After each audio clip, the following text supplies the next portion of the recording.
few minutes early, but because of delay, I'm just getting things started. Giving people a chance. I won't actually start anything until the clock hits 9:30, but we're going to jump straight into things today. So I will do the introduction in about 1 minute, but there's a delay, so it would probably be on time, but you know. Oh man. Just to give people a chance. Good morning, everyone. And good evening, everyone in Australia. Hello, everyone. Okay, I'm going to change it so I can see all the chat. I will be checking chat as things go, so feel free to leave questions in there, and I will try to check and skim while I come back. The best time to ask questions is when you can see my face, because since I've got the chat right here, I can see everything. But we're going to have fun, and I'm waiting till my clock says 9:30 for me to do the official introduction. But I wanted to make sure everything was going smoothly, and I was just sitting here reading on my phone, so I figured I would just start. I'm very excited. Oh, hello! I see names that I recognize in the comments. Hello. Oh man, everyone. Oh, goody, it's actually 9:30. So hello, good morning. I am Rebecca from ChemKnits, and welcome to the ChemKnits Dialogue live stream. Every month I pick an inspiration photo and we use that to dye some yarn. This month I picked this alarm clock. Something about the red and the black and the white with a little bit of hints of more soft colors, especially that aqua on the hands of the clock, really excited me. And so I'm excited to dye some yarn inspired by this photo. Now, it's a dye-along, so I'm inviting you to create your own colorways based on this image. And you can dye yarn, roving, fabric, spin, and then spin the yarn, blend the fiber. The rules of this are very, very open.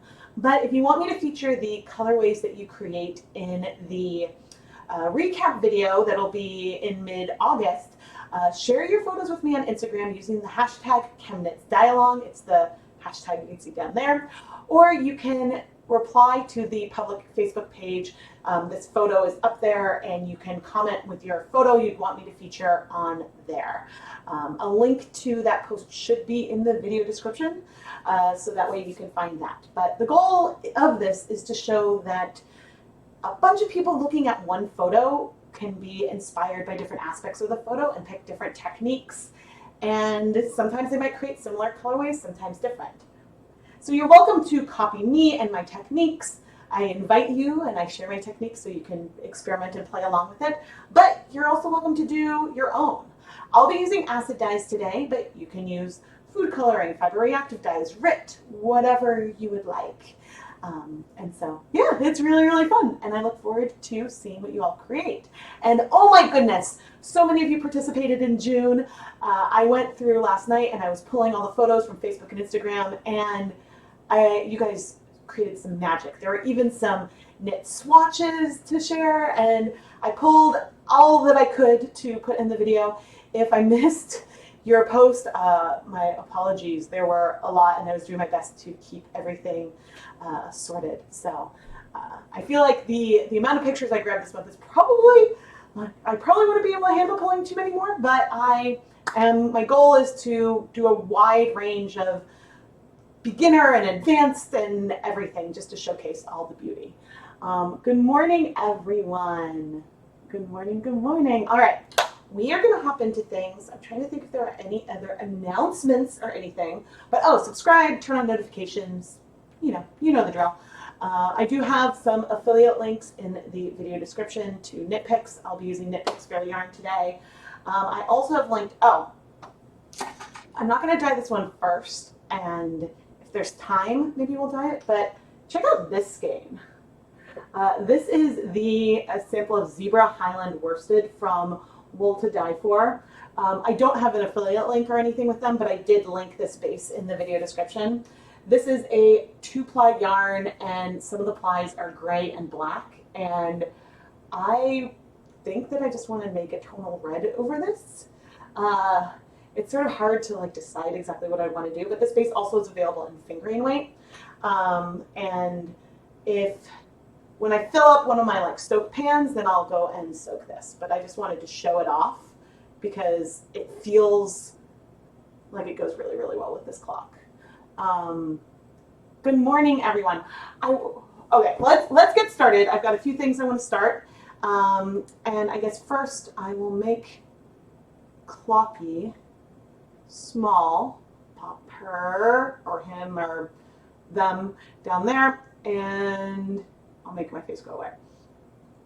So I've pulled a lot of acid dye colors today. Originally, I thought that I was going to start by swatching my reds, but I really only have 2 reds from Dharma. I have a bunch of reds from Jacquard as well, but I didn't bring the Jacquards down. So I've got Fire Engine Red and Cherry Bomb. And I'm going to go with Cherry Bomb today, I think. But I have the Fire Engine Red in case I want to pull from that later. The other colors I have are Sand Dune. I grabbed both platinum and silver gray. There's not a ton of gray in the picture, but I grabbed those anyway. True Black, which is my favorite black for speckling and stuff. Although, gosh, I guess I could use Toner Black. I think Toner Black has a few red specks in it, maybe some yellow. And then Bright Aqua, which I thought was a good for that light blue. The colors on the inspiration photo, which I'll make larger again for just a moment. The colors at the bottom, I just approximated the hues from the picture. Occasionally I'll go through and actually pull the hex codes for the different colors I see, but this time I just sort of quickly approximated it so that way I could show off a sample palette. But you could create colorways just focusing on the shine in the red or the black and white contrast with hints of red. There's many directions you could go. You don't have to keep it literal, and you don't have to include those tans or all the colors or anything like that.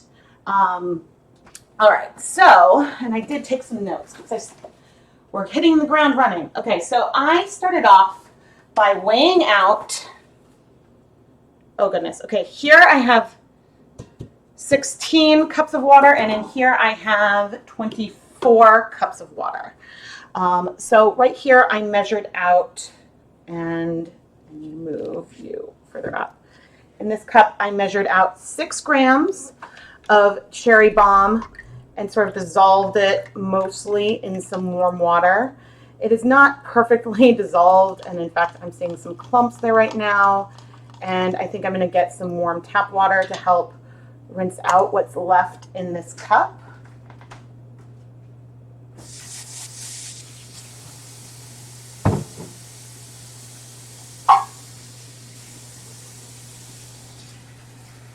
Okay, while we're waiting on that, so that's some red. We're going to just start with some tonals.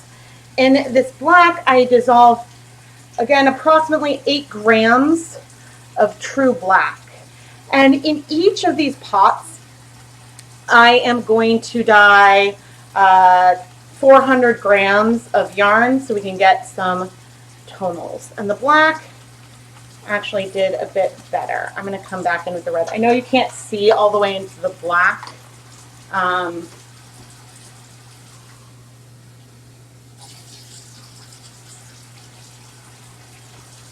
There's no acid in either of these containers right now.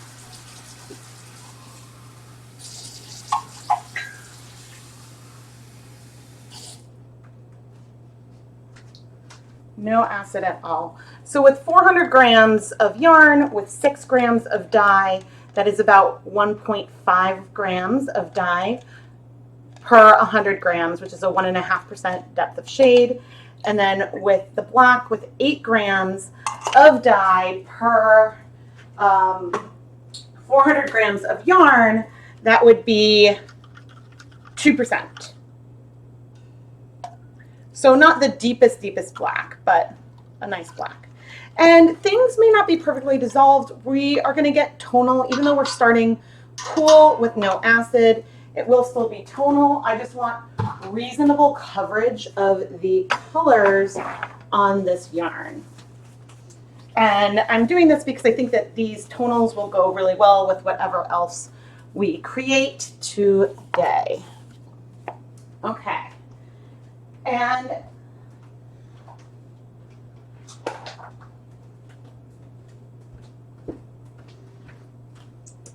okay, so here into the black, I'm adding, these are damp.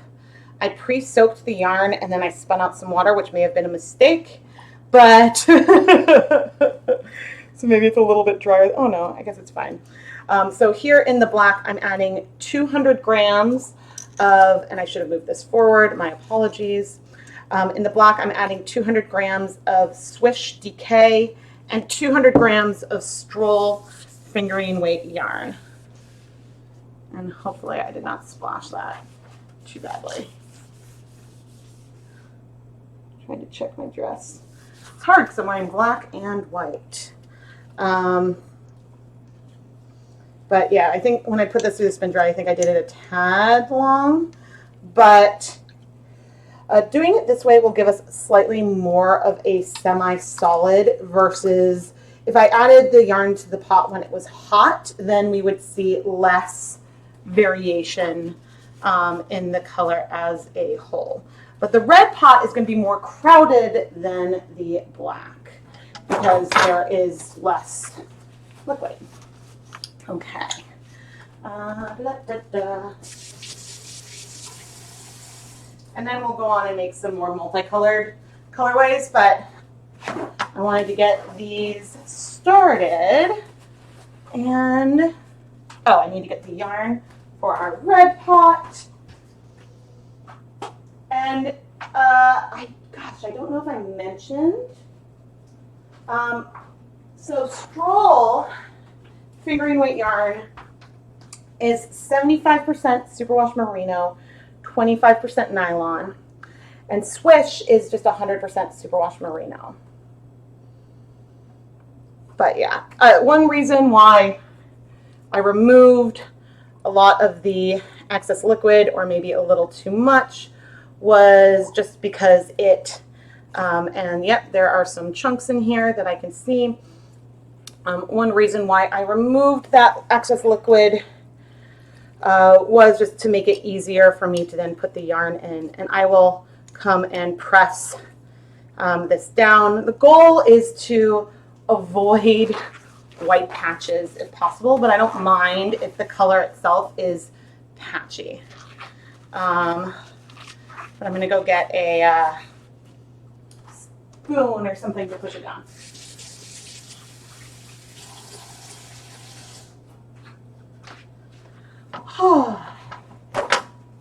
I considered making, so I've been working on trying to reduce the total amount of dye stocks I have on hand, which really just means I'm trying to use up the stocks I currently have on hand as much as possible. I want to use it up so that way I can then do new ones. And so just pressing down to make sure everything is nice and saturated. Then we'll add some acid and take this to the stove to start heating things up. Now I could go rinse this off, but I don't mind if I introduce a little bit of red into the black. That is not something that concerns me, but I don't want to do the other direction, if that makes sense. Okay, now I need some acid, and I don't yet have a container with acid.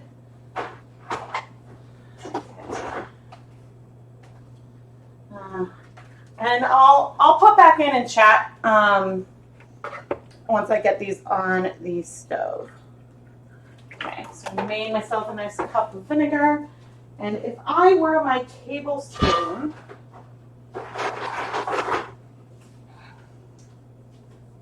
okay, so 16 cups of water. Let's add 1, 2, 3, 4 tablespoons, and here let's add 6. 2, 3, 4, 5, 6. This is bringing us to a proportion that I really like. And notice how I poured exactly the right amount of vinegar. This is a proportion I like of 2 tablespoons of vinegar and 8 cups of water. I'm going to rinse off the spoon this time.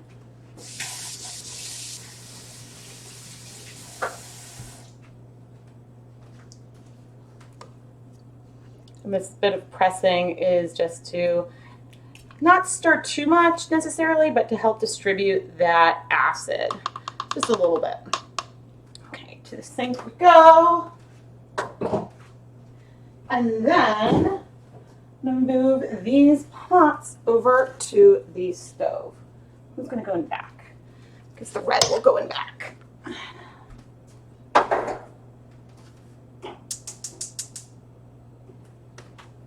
And the black can come in front. So those will be just off camera, but I just wanted to show off how I was going to set those up and do that quick and early. And the reason why I used 2 bases in each of the pots was so that way, depending on what I use for the rest, then I have those solids on hand.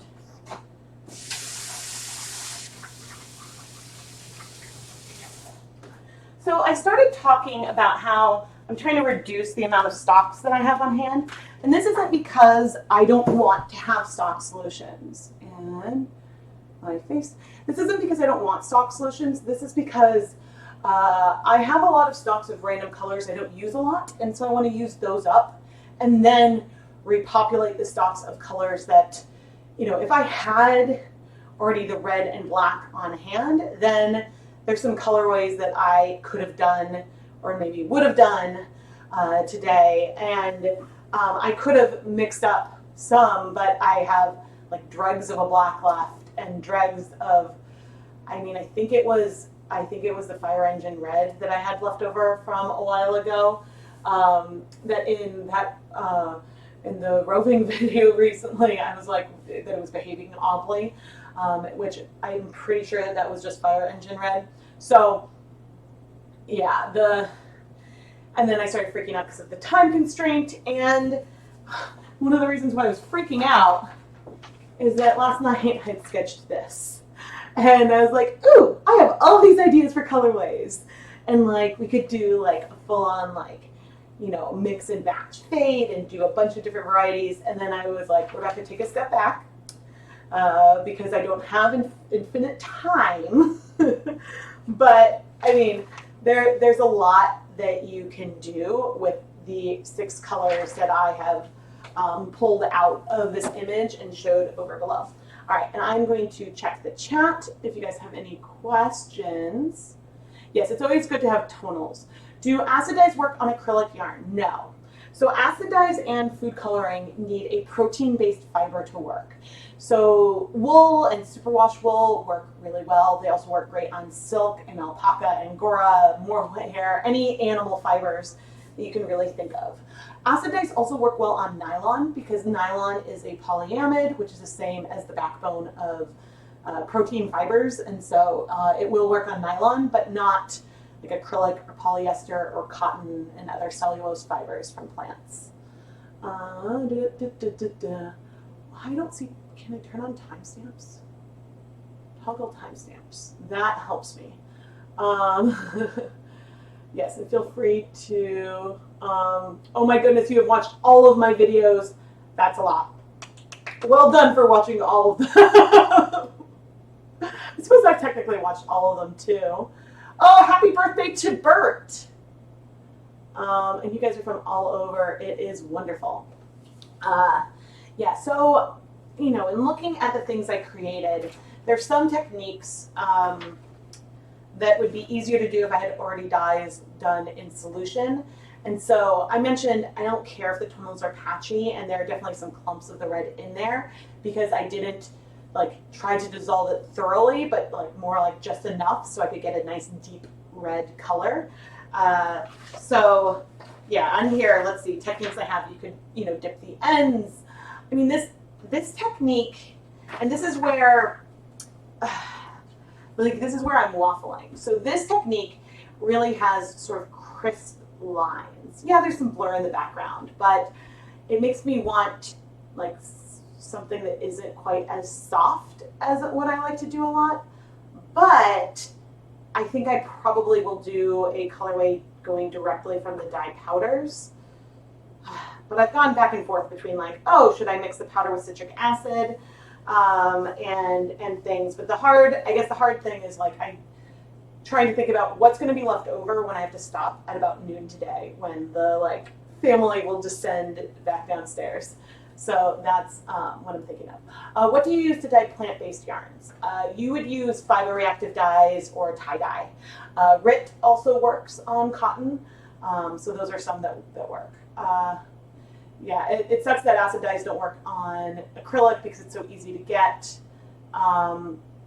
So yes, wool and alpaca and other yarn can be much more expensive than acrylic.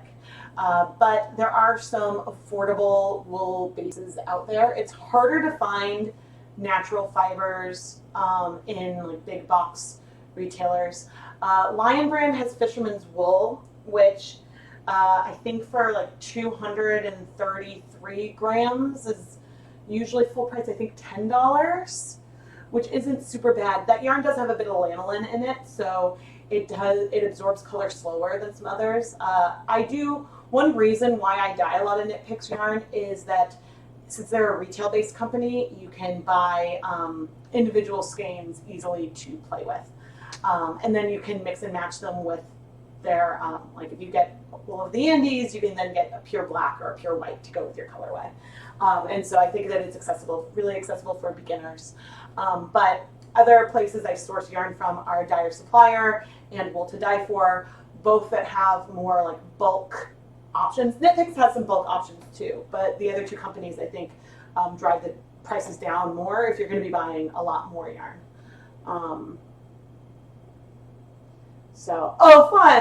Fun. Okay. Yeah, so like on here, you know, I had like, oh, you could do some like fun dip dyed colorways. I wanted to do, like this sort of screams for like a guar gum, hand painted, like crisp, black and white repeating changes is one thing that popped into my head. I just don't, because it's crisper if I was going to do it hand painted on the counter versus immersion dyeing. But I don't, it's like when I do hand painted on the counters, it takes a bit longer. And so like I guess we can see like where we end up. We'll go do one on the stove now and then see. But yeah, I don't know. I'm excited to play with these colors. And okay, all right, you guys let me know. I'm gonna dye 200 grams of yarn, low immersion or immersion, medium immersion, immersion-ish on the stove top right now. And swapping the camera. Okay, so in my steam pan, let me know down below if you want me to dye the DK weight superwash or the fingering weight superwash nylon sock yarn. And that will be the one that I do first. Let's see. And while you guys vote, and it's a crude vote. Oh, actually, can I just do that? I can just do that. There we go. And while you guys vote, I will adjust that camera.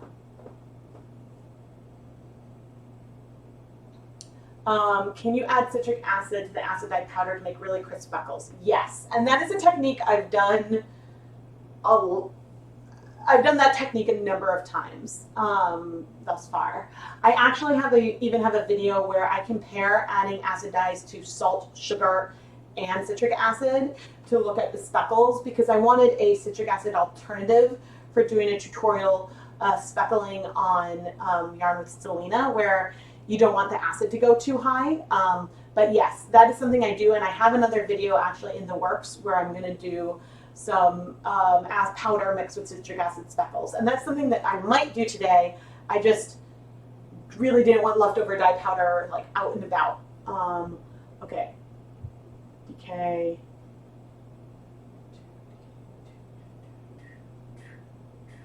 Okay. Oh no. Okay, so that's another 1 and 1. DK has a slight edge. I'm not actually going to be counting, but I will come and peek, and then whichever one I think I see more of, that's what I'll do. I feel like there's probably chat bots that would allow one to, there's probably chat bots that would allow you to see and then guess a bit more. Or like they would tally it up for you, I think. So those guys are heating. Getting some vinegar ready. I don't know how much water is in here, but let's say maybe 4 to 6 cups. This water is actually left over. I was doing, let's do 3 tablespoons. And I'm going to need a yarn mop.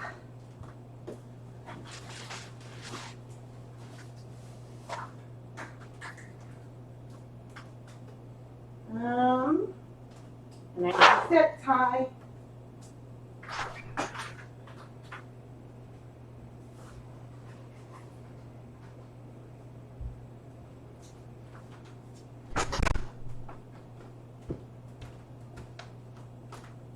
Okay, and I think checking the camera. Oh, I can make. Hi guys. I'll pop that down to see what you're picking. But right now what I'm doing is preparing a yarn mop. Because since we're going to be dealing with acid dye powder, I'm going to want to have something on hand to wipe my gloves onto in between swapping different colors. And so this is just a skein of Swish DK, which has not been pre-soaked. But I am popping it in here, and then I'll transfer it to a pan that we'll use to wipe the gloves. But this is to get some acid in here, and it actually will remove a bit of the water volume, but yeah. So with the kind of wiping gloves, I don't care if the yarn is perfectly saturated. But now I'm going to have it in one of these. I like using these aluminum disposable roasting pans. I use them over and over until they get holes in them. I think acid will over time put holes in the pans. And they're not, I don't know about applying a lot of heat to them over and over, but I like using them for when I'm doing the yarn mops. And that'll be off camera. All right, I'm sitting back down to see, okay. Okay, it seems pretty well mixed, but I think I'm gonna do DK. It looks like I see a bit more. And I'm gonna make my face go away and set that up. It always surprises me how little acid you have to add to water to get the dye to react. Yeah, I mean, it helps with superwash yarn for sure. So you definitely need, oh, that zip tie is getting a little old. You definitely need less acid with superwash wool than you would need, say, if you were doing non-superwash. And yeah, I think I'm going to replace this zip tie because over time, and you can tell that I use these a lot because of how they started off as white. Oh, of course, now that's moving. But over time, with heat, they can start to lose their ability to catch.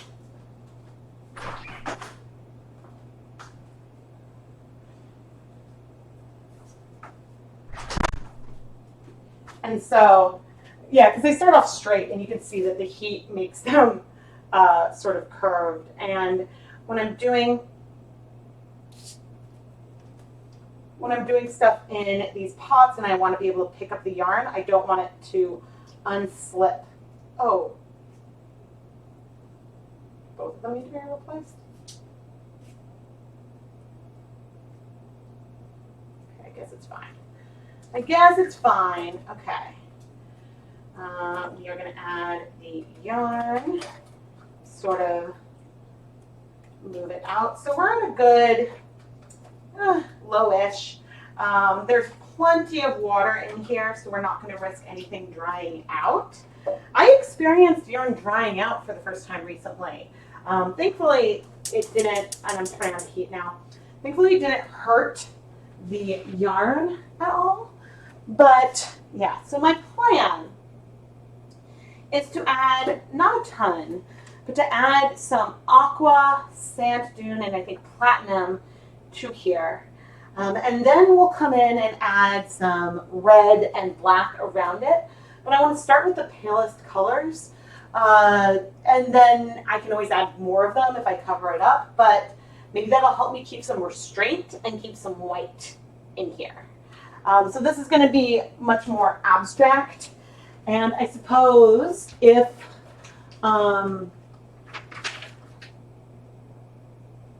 oops. If I was showing the colors I drew, what I'm doing is something like that, where these little stars represent me adding dye powder and then using the spoon to sort of move it around and help it disperse a little bit. So that's how we do that. And I'm going to sit back down while we wait for things to heat. Oof. Oh, Francine, thank you for counting. So DK did win in an official count. Thank you so much. Yeah, doing the mops is really fun. Might be a stupid question. What exactly does superwash mean? Okay, so there are no stupid questions, and never feel bad for asking questions. And chat, you guys can always feel free to help out and answer things as well. That's like always fine, but I'm happy to answer. So a superwash wool is a wool that has frequently been treated with some chemicals to remove some of the scales that is on the wool, so that way you can machine wash it. A lot of times wool, if you put it through the washing machine with that heat and agitation, will felt and shrink a lot. And that's because of the way that there are these like scales in the wool, and as it moves, it'll sort of become disordered, and they will sort of, yeah, it'll cause them to lock together and sort of be like a big rat's nest in your hair or something. But when it's superwash, then the fibers are all a little bit smoother, which means that that doesn't really happen in the same, you can't really get that same felting. Yes. Yeah, and so superwash, and I think from whatever that treatment is, superwash yarn will absorb dye faster than non-superwash yarn. So if you want really sharp speckles, you're most likely to see that on superwash. And I'm starting to see some steam. So in a moment, I will be putting on my respirator mask, which means I'm going to sound muffled. And so that is for safety. Whenever I'm doing dye powder, I'm always wearing a respirator mask and safety glasses and gloves. And I make sure to do the powder, and I don't have my kids or dog like around when I'm doing with the powders. So this morning when I mix up those dyes for those tonals that I set up at the beginning, when I was mixing those dyes, I was wearing the mask, and then once I had everything wet, then I took the mask off to stir it up. So yeah, it's hard when I'm having to make the choices for the streams between like, okay, I want to create this, but I want to also show a variety. So what makes the most sense? And like, what can I do in the like limited time that I have? I mean, superwash bad for the environment because of the chemical treatment? That's a good question, and I'm not sure. I'm not sure what the treatment actually entails, or how the waste from that treatment is treated and disposed of. You've heard people say superwash is not real wool. I mean, I think that when it comes to fiber arts in general, people have their preferences, and so some people prefer natural fibers versus acrylic.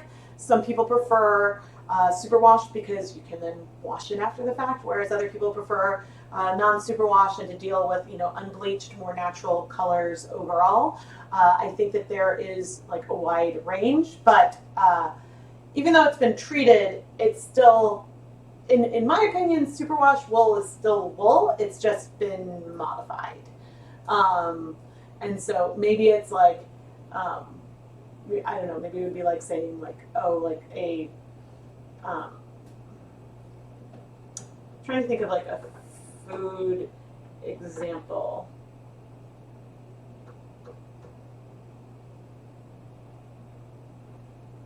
I don't know. I was just trying to think of like something like, oh, corn sorbet versus real sugar or something. Um, so I hope that that helps. But I'm now going to disappear. And I will check back for comments when I come back. Oh, webcam, I don't like it when you do the dance. I thought that my microwave bulb was burnt out, but it's not that it's burnt out, and I'm reducing the heat to low. The burners, I'm on my gas stove, the burners are here and here, but I used to shake up the pan more, and I don't as much.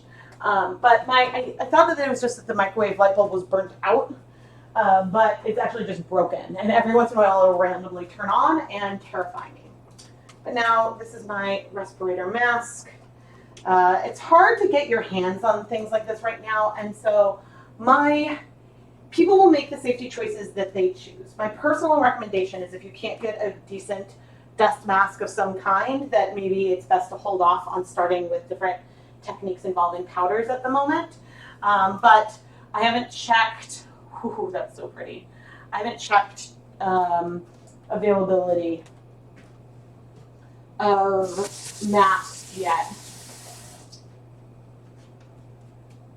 Okay, I am going in, and you guys can't see me do this, but I'm sort of gently stirring my tonals. I still have a ton of color in them. I'm curious how tonal versus semi this will feel, and I did break my rule and put the spoon from the black into the red. We'll see if that ends up making a difference. Okay, mask on. Oh dear. I'm realizing I should turn my laptop so I can see.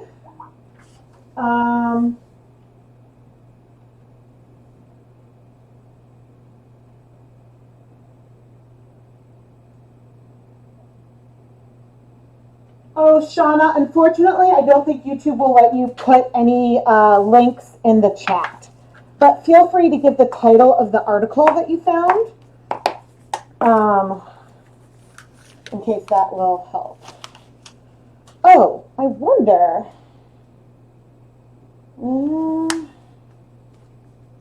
Okay, I have a little idea. Bear with me. Okay. Nope. Let me get that.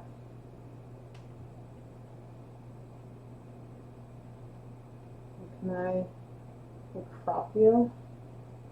I don't know if I can crop it.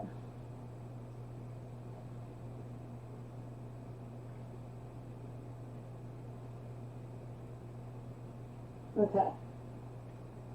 Trying to just put the yarn mop on camera. There's a way.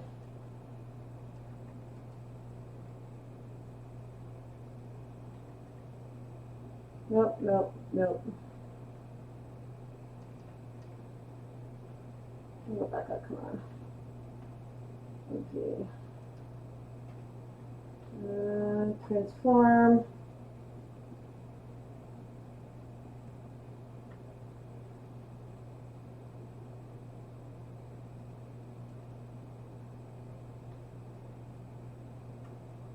Oh, I know what I could do.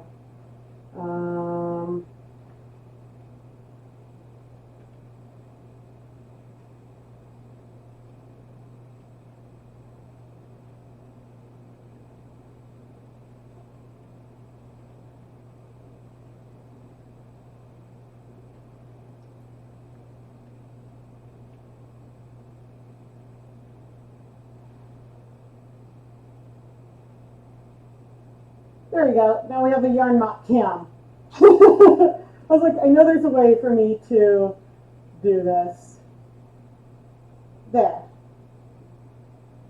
There. Now you'll be able to see it. So any type of powder is dangerous because inhaling any foreign particles are bad. If you look at acid dyes, they'll have a warning to wear a dust mask or respirator when handling. But a lot in like Jacquard dyes say that they're safe to use with kids. Well, maybe not all of them, but some Jacquard dyes say that they're safe to use with kids when they're in liquid form. So I haven't let my kids use acid dyes yet, though. So take that with a grain of salt. Okay, let's start. Let's put my safety glasses over my eyes where they will do some good. And I've got my spoon. I'm going to start with some bright aqua, which going in the powder form is probably, oh, that's pretty good. Going in the powder form is going to be more pigmented versus pastel. So if I mixed it with, say, some citric acid dye powder, then I could have it be a bit more pastel. But now I'm coming in and spreading it out. And we will be covering this up. So that's one of the reasons why I'm doing it first. So this will help me allow myself to leave some white behind. But for example, if I put some more black like towards the center of it, then that will help.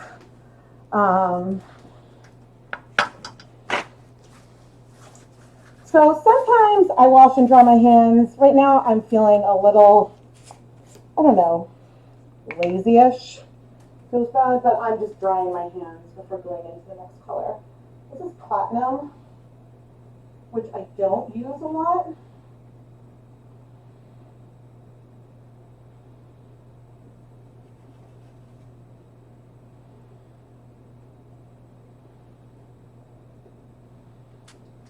So you can probably tell that there will be a difference between our colorways because I'm not placing things in exactly the same place. So the platinum is striking faster. In that little bit of time, I'm seeing speckles and then very little color spread, but that's okay because again, platinum was a minor color. Okay, and now some sand dune.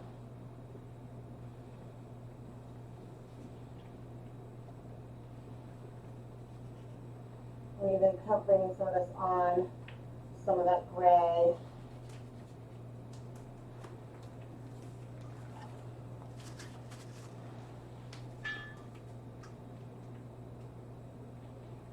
Maybe sand dune's a little bit cool tone for some of that backdrop. But I just wanted to start off with somewhere. Okay. So I like the sand dune a bit more than the platinum. I might cover up a lot of that platinum with black. I haven't used platinum a lot. I also do have silver gray around, but that's fine. I'm peeking in.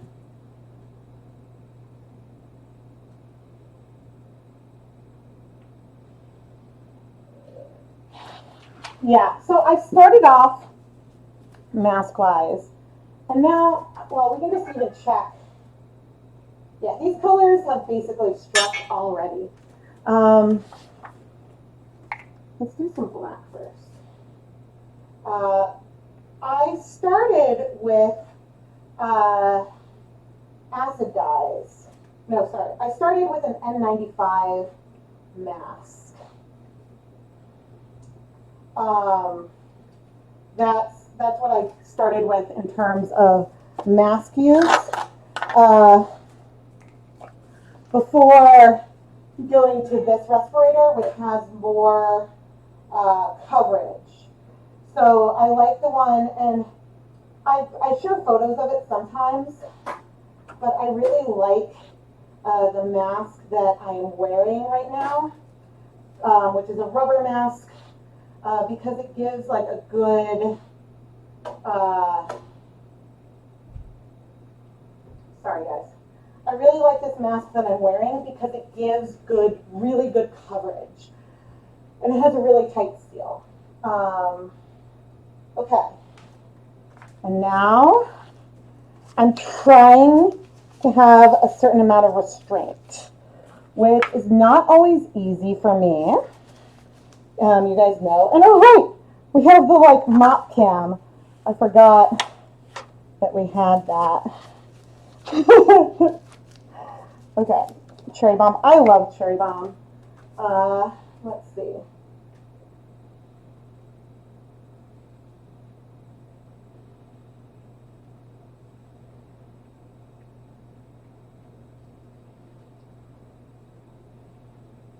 Coming in and sort of going around everything. I'm attempting some restraint. We will be flipping this and adding color to the other side. We'll be using this same mop, I think, multiple times, but let's come in. But the goal is not to remove all of the light today. But what's funny about this is, like, at the beginning I was like, oh, you know, like I see sharp lines. And this technique is not about sharp lines.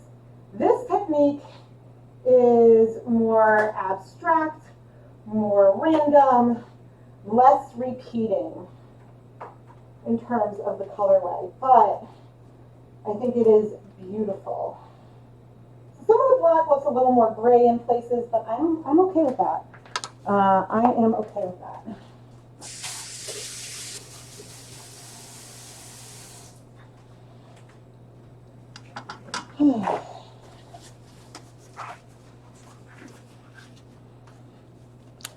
And I'm going to now take off my gloves, which hopefully they're not too moist inside, so I'll be able to put them back on. And remove my mask, and I want to take a picture of this colorway, and I'll post it on my stories. So this probably has a little too much blue.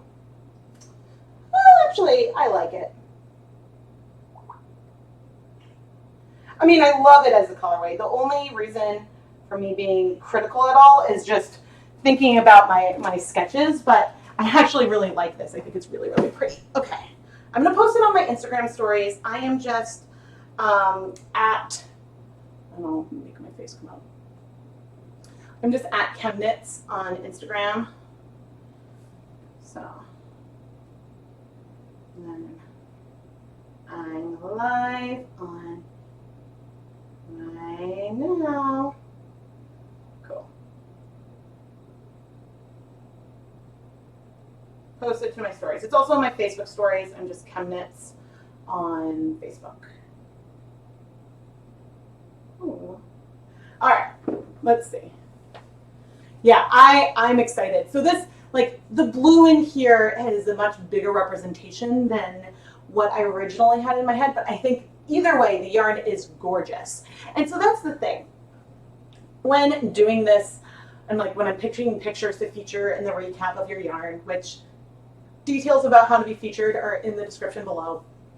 But it's not about like, okay, this yarn is the best possible fit for the picture. Or it's more like, this is the palette I see in this picture. Let's play with these colors. And I don't know if I would have picked all of these colors for one colorway without seeing the inspiration photo that we have. And so I think that that is very important and very useful to have. Thank you guys, I'm really glad. Do I watch royalty soaps? No, I don't watch a lot of, I'm assuming it's a soap making channel. I don't watch a lot of soap making. I mean, although like I watched like Sophia Nygaard like soap and then reference some soap making things. But Yeah, in general, I prefer my soaps and stuff to not have any color in them, even though I think they're beautiful when you look at them, but just because I know how like food coloring and stuff stains. But that's just my me personally. Um, okay, I am checking. Um,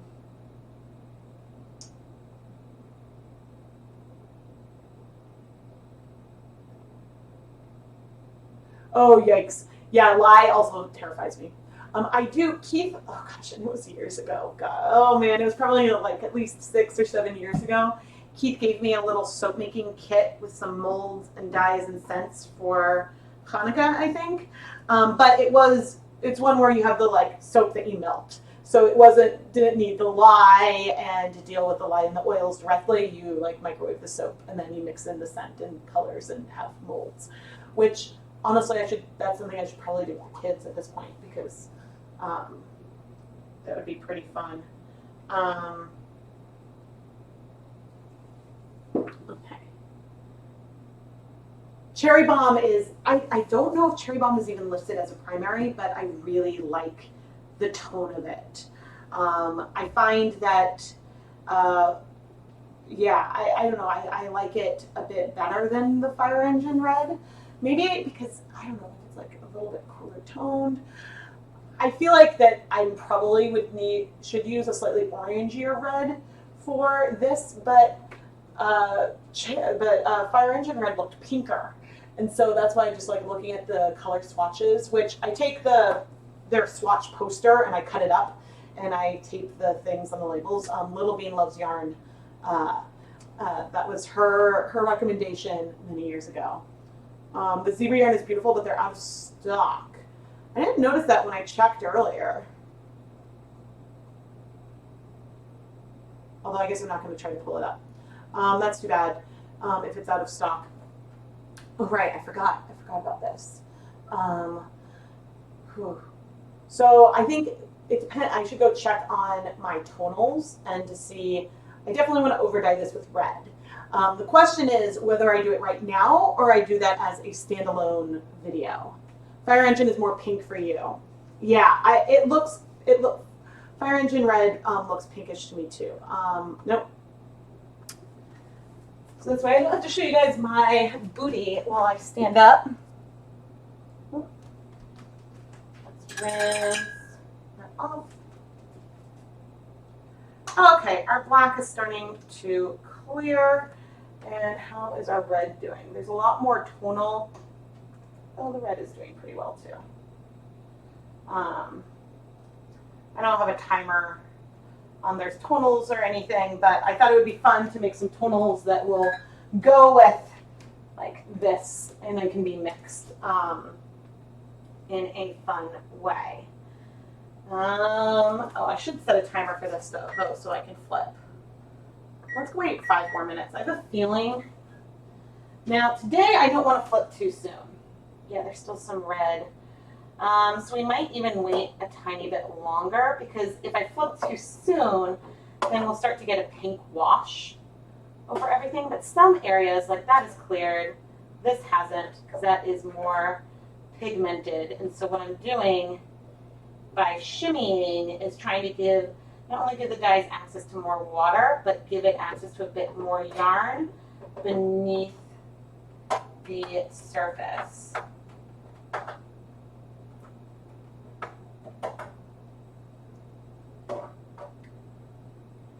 But I guess if we end up with some pink, it's always hard when you like want to keep the white.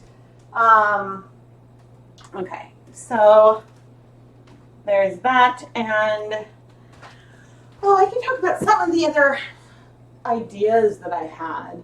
It was just and maybe I should allow myself to take a step back and focus on maybe one colorway again from some of these like dye along live streams versus trying to go and do like a bunch of different ones.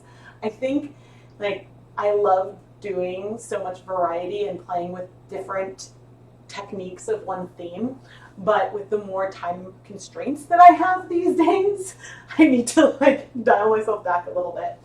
But some of the things that I really liked were I'm just dipping the ends of the yarn. So dipping one end in red and then taking it out, letting it cool enough, and then dipping the opposite end in some black, and having just more with some white space in between.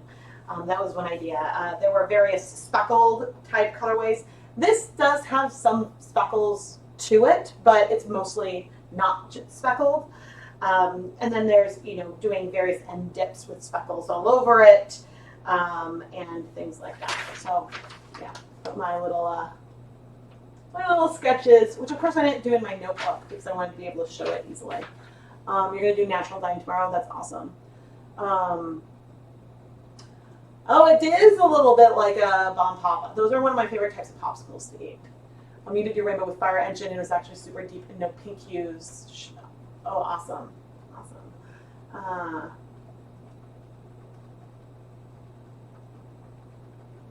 It's midnight. Oh man, yeah. It's. I can imagine that it's late over in Australia. I think, gosh. So when I was there, I forget if it was a 17-hour time difference that I was dealing with. Because when I had to think about when I could call home, I spent 5 months in Brisbane back when I was in college. I did a semester at UQ, which was a lot of fun. Is there a limit to how much dye a yarn will absorb? Yes. So the limit probably depends from color to color. I think in general, you definitely don't want to do more than 8 grams of dye in 100 grams of yarn. And it could be less than that for some colors, but yeah, there's just a limit of how much it can absorb. And something is, I hear, I want to check it out. Oh, that's my plaque. The problem with doing 400 grams of yarn in one pot is it's a lot harder to check on the color just because the yarn is heavy. Oh man, this is beautiful though. Okay, there's like a little bit, because the other question is, am I going to be able to like reuse these pots? And maybe not. Most of the color has absorbed in both. I think I'm going to give them both a bit of acid, like another 3 or 4 tablespoons, and then turn them off and let them cool off a bit.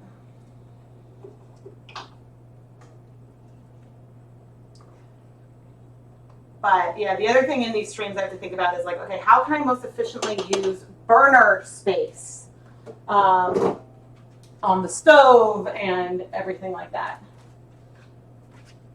Okay, my spoon. Where? Oh, I was like, I cannot find my spoon because it was in the sink. That is a hint of pink. Oh, reds. Oh, reds. I don't really want to add more acid yet.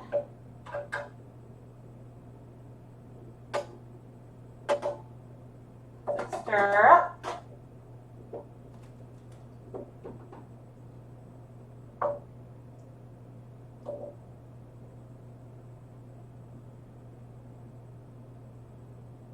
See, like the black has absorbed. Let's give you,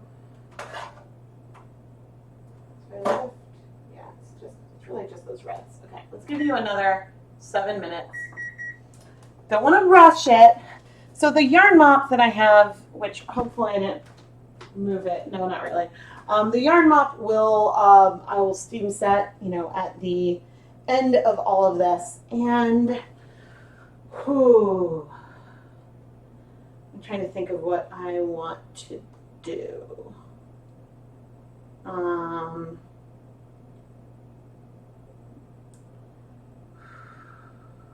It's hard to decide what I'm going to want to do next, but I guess I still have to do the other side of this. I'm like debating trying to do something on the countertop, but my steamer baskets are currently full of the tonals, so I'm like waffling back and forth. But I need to like remind myself, if all I do is this one beautiful colorway, that is fine. It's like I need to sing "Let It Go" to myself. Have I ever had dye stain a pot? Yes, and some amount of washing frequently can get it out. So with food coloring, red 3s frequently will stay a pot, but just with some soap and a little bit of elbow grease that comes out. Some other colors like black and navy sometimes will leave a little bit of a rim, which doesn't which does sort of come off eventually. Sometimes I'll use like Lysol or something and let that soak for a bit, and it helps get the color off. In general, I don't really worry about the staining, except that you don't want the dye to later come off onto, say, other yarn. So that's the only reason why I worry about it. But some dyers will say have, and these are dyers that do like bigger volume, they might have like certain pans that they only do for black or for really pigmented colors or something, depending on the colors and the dyes that they use.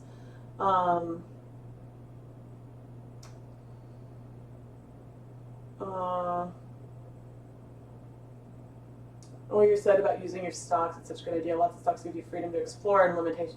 Yeah, so I really need to, like I have a stock solution of Jacquard Aztec Gold because I needed that for like a project, and I don't like that color. It reminds me of baby poop.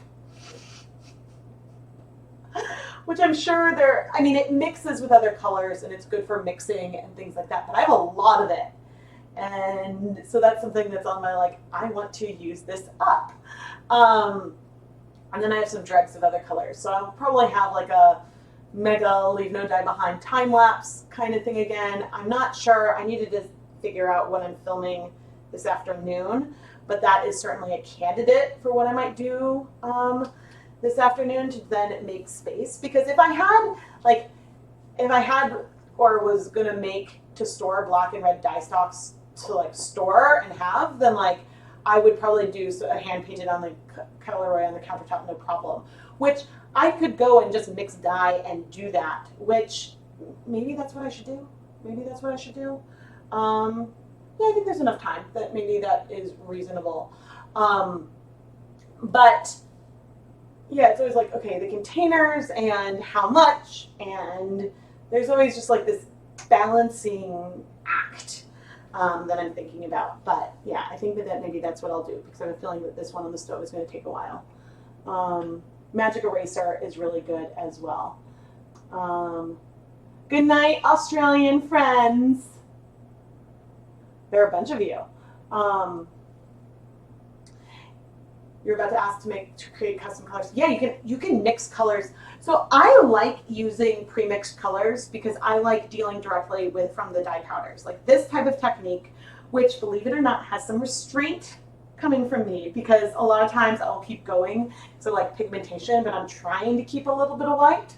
We'll see if we actually keep a little bit of white. Yeah, so I love like dealing with pre-mixed colors because with powders, like that's sort of what you need. But I also like mixing my own colors a little bit. A lot of times I'll go and I'll look at the stocks that I have and then use those to make the color that I want. But right now the stocks that I have are like really random.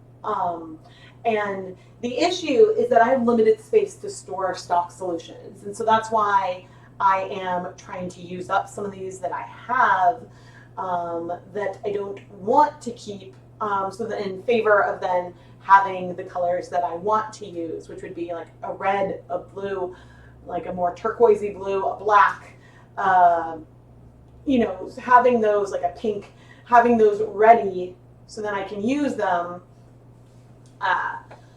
So then I have them on hand when I want to do something specific. But I think I'll go and I'll mix some colors up right now.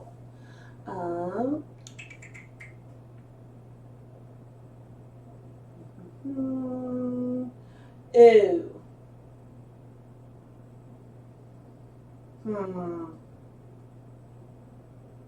All right, I guess I have to undo Yarn Mop Cam. Oh, you were fun while you lasted. Okay. Settings. Configure zoom. Boop, boop, boop. Pan.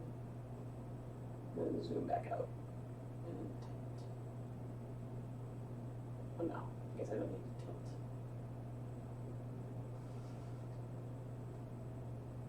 There we go. Okay, we'll move over to the countertop.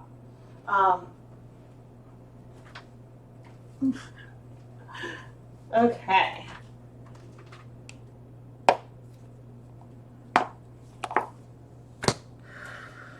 I'm still debating. No, I want to do something hand painted. So this is what we're gonna do. I'm gonna move Moppy over there. We are going to. I'm gonna get some plastic wrap because I think with like a hand painted colorway, when you're having colors in specifics, I'm not gonna lay out the plastic wrap. First, we'll mix these colors. Let's do our order of operations.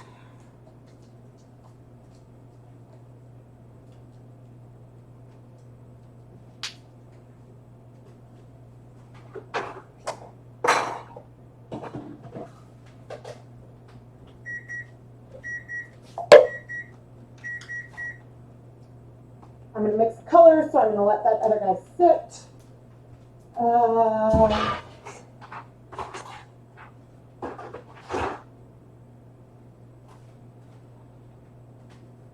Need another spoon.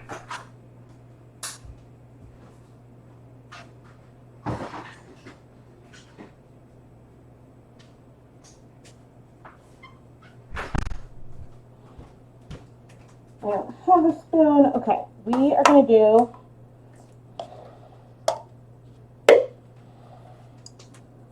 so.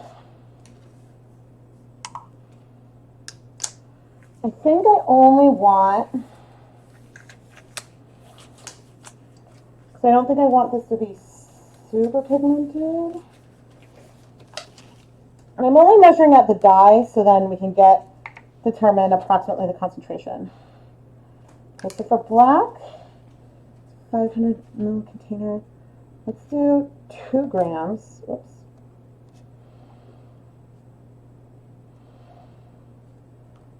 And yep, I'm using a knife.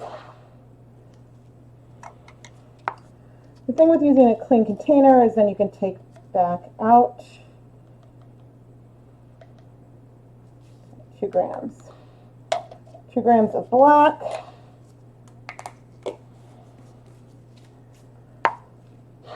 And this is a bigger container.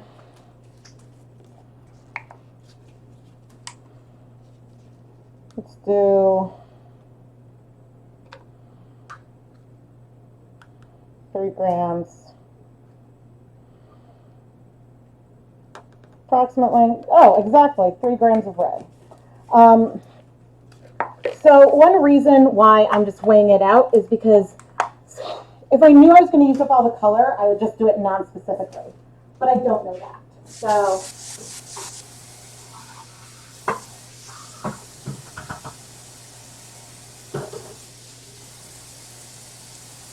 here's a spoon I can use in the black.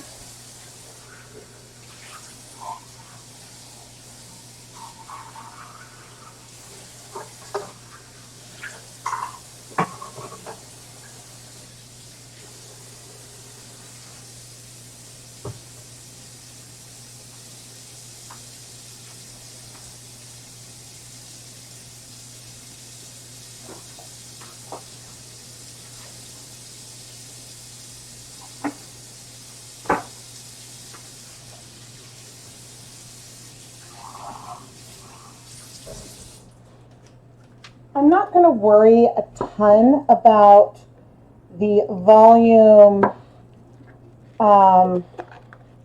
It's a bit much for pasting. I'm not going to worry a ton about the volume of, I just added a splash of vinegar to the pre-soak with our fingering weight stroll. And that's where I'm saying I'm not going to worry about the volume of acid there. I just poured a splash in. And I'm not going to worry a ton about the total volume of liquid in here. I'm not going for a perfect stock.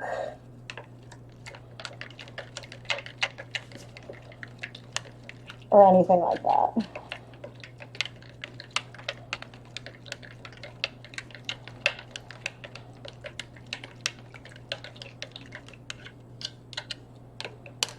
I just want some color for some hand painting.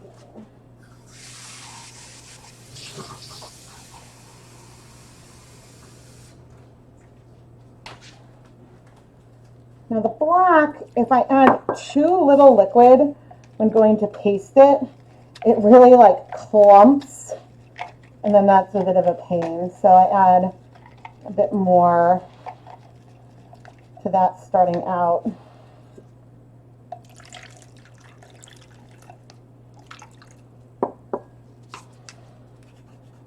Switch from a knife, and I'll actually wipe that knife on our yarn mop.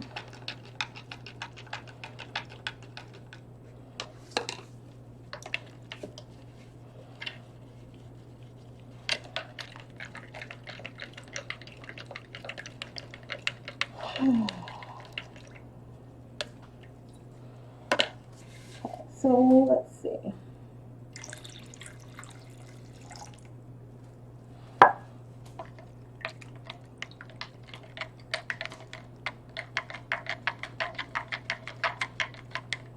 I'm going for about 0.5% stocks. So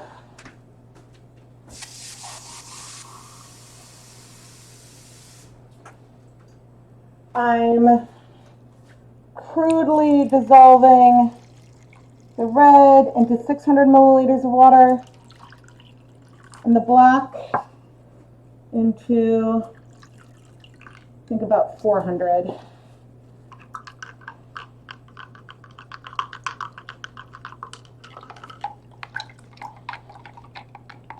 And then this is the volume we will use for the hand painting. And a little bit more.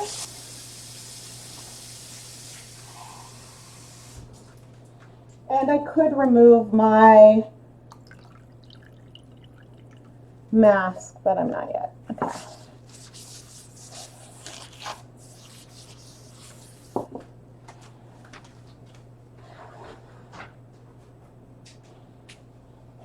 All right, now I've removed the mask. Okay, we can let those sit, and where's my spoon? Okay, I'm gonna go ahead and continue to set this up. I just checked on the other colorway, and I realized I'm fine letting that sit because I've got something else to work on. Now, there's not a lot of times when I will use plastic wrap with my dyeing anymore. But this kind of technique, hand painting on the countertop, when I want to create, when I want something that won't, what's the word?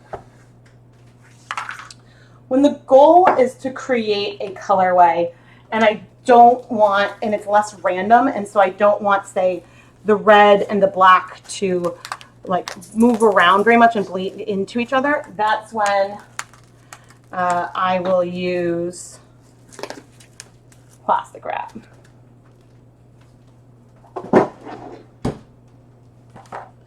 I do have my yarn mop right there. Okay. I want to,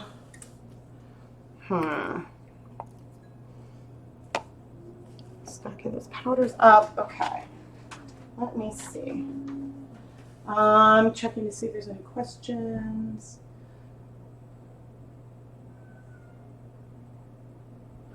Okay, let me quickly pop in.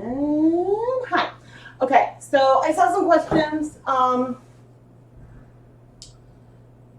you did with saffron. That's cool.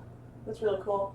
You want to try with Kool-Aid? Your question, does Kool-Aid apple green break into two colors? Probably not. Greens can break sometimes, but the time when you're going to see it breaking is the time when you see green breaking is like usually if there's a lot of blue in it, but there aren't. But it also depends on where you got the packet from and what types of food coloring it is. Artificial food coloring available like many places will break, but I'm not. I believe that there's a green food coloring pigment approved in the U.S., but I haven't ever seen it. So there is that. So you dyed with Wilton's food coloring. It breaks lovely into multiple colors, but unfortunately it fades in the sun. Is that because you're doing something wrong? No, I recommend with all yarn in general, but especially with food coloring dyed yarn, to not leave it in direct sunlight for long periods of time. I do have a video with Wilton's Violet where I had a wet skein and a dry skein out in the sun over the day, and I did observe fading in both of them. I hadn't observed fading on a fast time scale until I did this experiment, and the wet yarn faded much faster than the dry yarn. So otherwise, like in the past, I had seen fading on some yarn that I left on a windowsill for months, and it took, maybe because of the window, but it took a long time to see that fading. But I've seen fading with Wilton's in icing on a cake I made, left in the sun over the course of a day. So I think something about wet can make a difference. But I've seen minimal fading on winter accessories that I wear regularly that get wet, that I'm out about in the winter in the sun. I just store them inside a closet when I'm not wearing them. So that is my official like food coloring recommendation. You've not had acid dyes. So some acid dye colors will fade. Food coloring is not as light fast as commercial dyes, because commercial dyes, like light fastness is one of those things they test for, which isn't something they do with food coloring. So that is one of the downsides of food coloring. Like if you wanted to make like a decoration for your window, I wouldn't recommend food coloring. So red 3 is the one that's the finicky one. Hello and welcome. Okay, I am going to stand up and we'll start painting.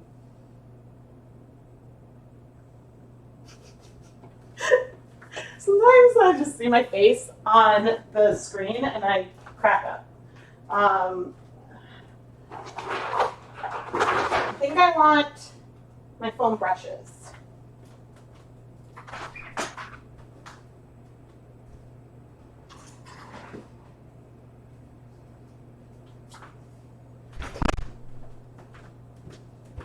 It's not the fastest for sure, but I like using these brushes to apply dye to yarn. Okay. So we're going to do 200 grams of the Stroll fingering weight yarn. The question will remain if we will add some speckles or something to this as well, or if we're going to just create something red and white and black.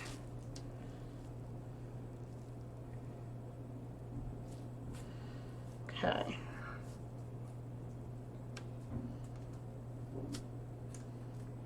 And I will get myself another pair of gloves. So a lot of times when I lay out the yarn, I then sort of like scrunch it up. But today, since I'm going for, it's not going to be perfect because there will be some color spread. But since I'm going for like, I don't know which color I'm doing which side, but like red and then white and then black. I wanted a little more ordered to try to have the colorway be a little more consistent.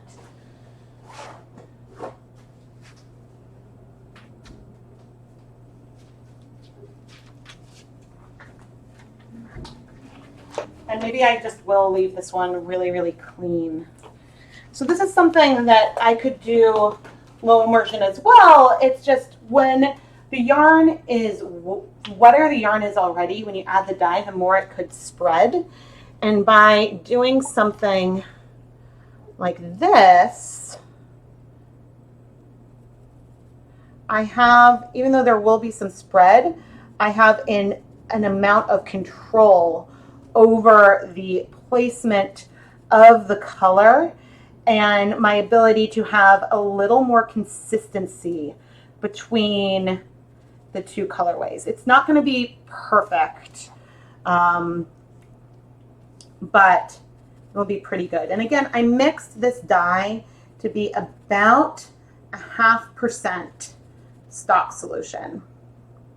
So that means that we have 1 gram of dye dissolved in about 200 milliliters of water. And I will need to flip this to apply dye to the other side. And this is Stroll Fingering Weight yarn, which is 75% superwash merino, 25% nylon.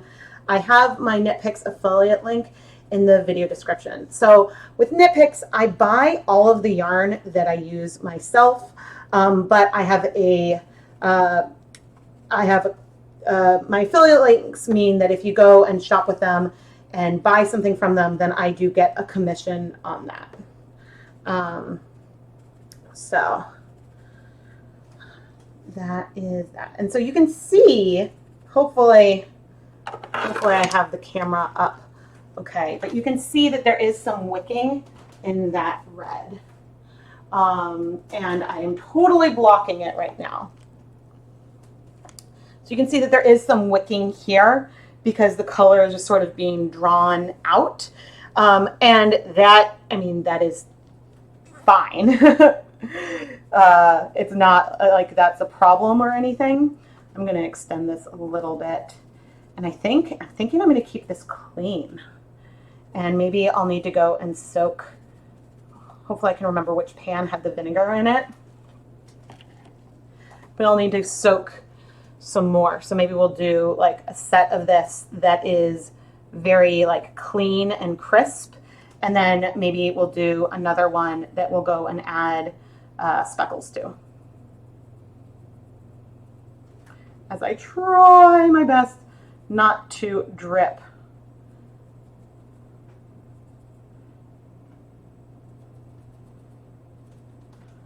A lot of times I do these as a time lapse, but this one is going pretty quickly.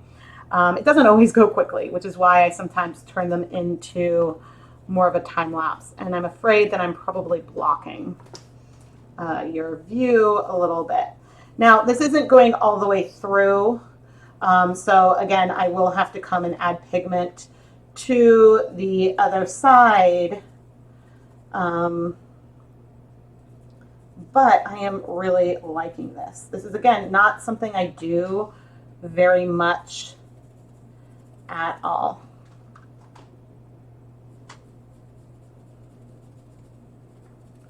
And different people have different preferences. One reason why I like using the foam brush is it gives me control over the placement of color. And this is a level of control that I don't have if I'm pouring. And you can use squeeze bottles, but this lets me spread the color a little further than if I was squeezing it on. And so that is why I have some of those preferences. But I think I still might extend both colors a little further.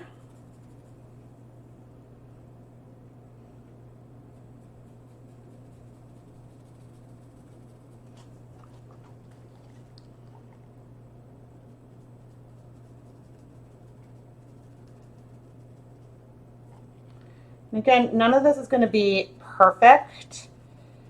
But what is perfect? I should not be so hard on myself. Okay, I like that. I think that is beautiful. This is not the kind of thing I often do at all. You guys know.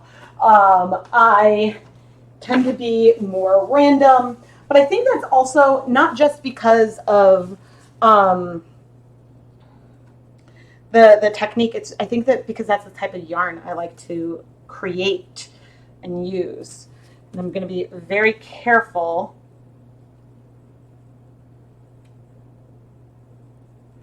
when flipping this because I realized I don't want to transfer there. I was realizing like, oh, if I touch the black side with the red, that's not what I want to do. So in this kind of thing, I personally like to, and I know that I personally like to start further from the edge where I want the colors to go, and then because you can always extend the color sections, but it's harder to, I mean, it's not just harder, it is impossible to make them smaller again after the fact. And there is a limit of how much liquid you can add into your yarn. If you want your colors to be more pastel, then dilute the dye more. In general, and I talk about this sometimes on the channel, in general, it does not matter a ton the concentration that you make your dye stocks, except for when it comes to hand painting, because I find in general, once you start getting to about 2 cups of liquid, then the yarn can't really absorb much more. So if your color is too pale, then that's where that might be an issue. And so now I am opening things up more so I can come in. And there's going to be, like, this red is, there's no question that this red is tonal. But the more liquid there is, the harder it is to add more pigment. Not impossible, just harder.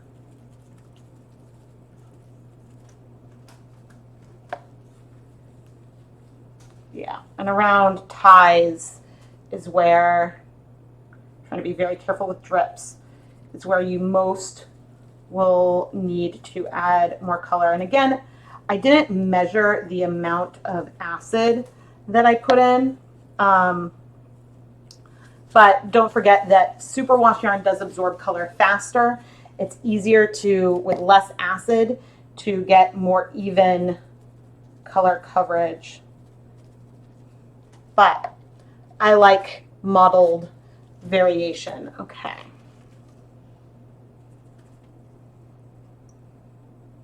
Yeah, so if you want like a pure black, then I recommend starting, you could start with more dye to liquid ratio with the hand painting. But, okay, so as I guess this is what I was, sorry.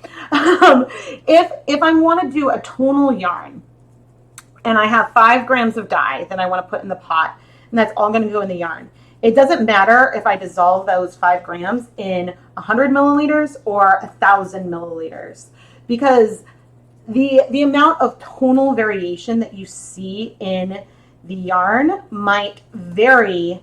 The tonal variation will vary based on the volume, but the total amount of pigment that you add would be the same. But in this case, the volume matters more because the total amount of volume that we add is like the total amount of dye we add is more dependent on the volume here than it would be if I was doing kettle dyeing. Okay, and so that I think is this colorway, and I'm wiping up the excess dye. There might be some contamination, as I might call it, in that middle area, but I'm doing my best. And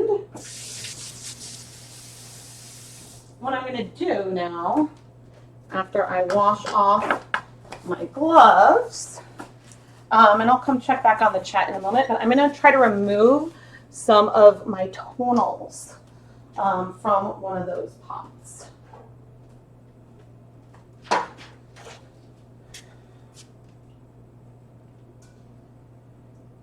And I suppose technically I don't need to remove it yet. But I could just turn it into a steamer basket without removing the skeins first, but I'm going to remove them. That way I can show you guys our beautiful black yarn, because that's the one I'm going to remove. And then I can just use that dye bath as the liquid for the steamer basket. And yeah, it is basically all absorbed. Sometimes with true black, there is a tiny bit of almost a yellow hue in the pot.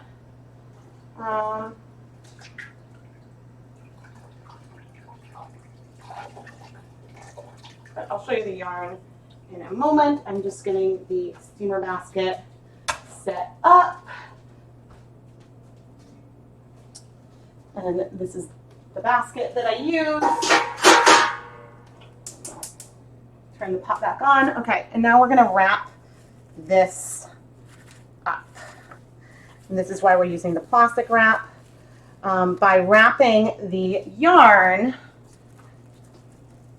and it's a little harder to do with zip ties sometimes, but by wrapping up the yarn, and I'm wrapping this up a little bit as well, there could be some like leaking and bleeding, but the goal is to not have that. And I'm going to place this in that steamer basket. And now we're going to steam for probably about 30 minutes. That is not the right lid, but it works. So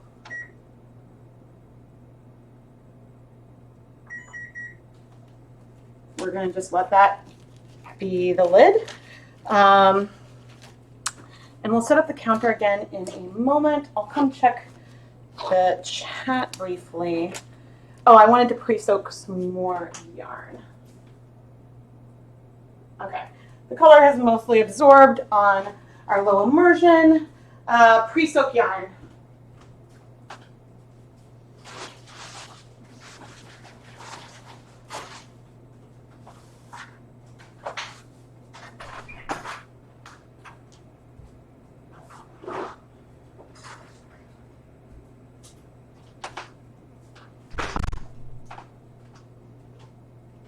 Pre-soak the yarn, then I will come to chat.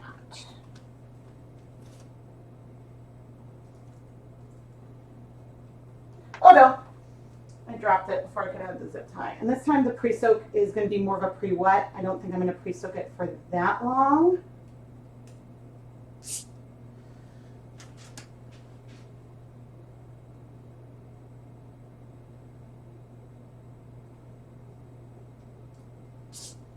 And the yarn I'm pre-soaking in our water with some vinegar is some more Swish DK.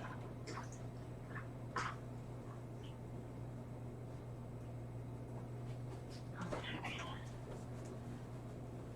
We'll do the other side of that. Okay, I am going to swap the camera. Nope, that's me. Hi. There. Okay, we'll go back over there in just a sec. So let's see.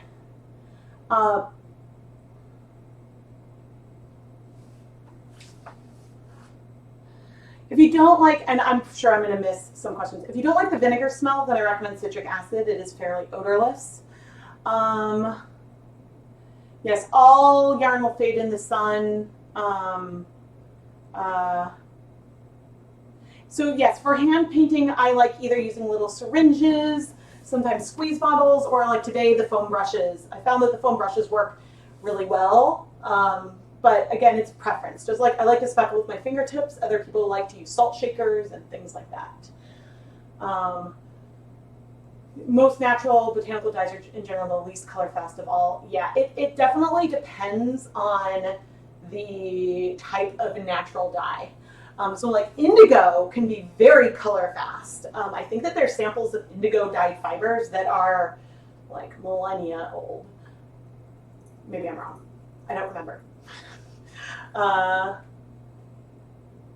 It'd be nice if we could add something to the food dye to make it non-light reactive. Yeah, it would be nice. Hey, Duke, what you doing? Come here. I'm gonna have to put you away in a minute. It would be nice, but it's about the molecule itself, and it's the molecule, the dye molecule reacting with the light and then probably degrading. With hand dyeing, are you able to get 100%-ish color coverage, or is there always a variation? You can get a solid. There are ways to get a solid. There will probably be some amount of variation compared to like a commercially dyed solid, but it is possible.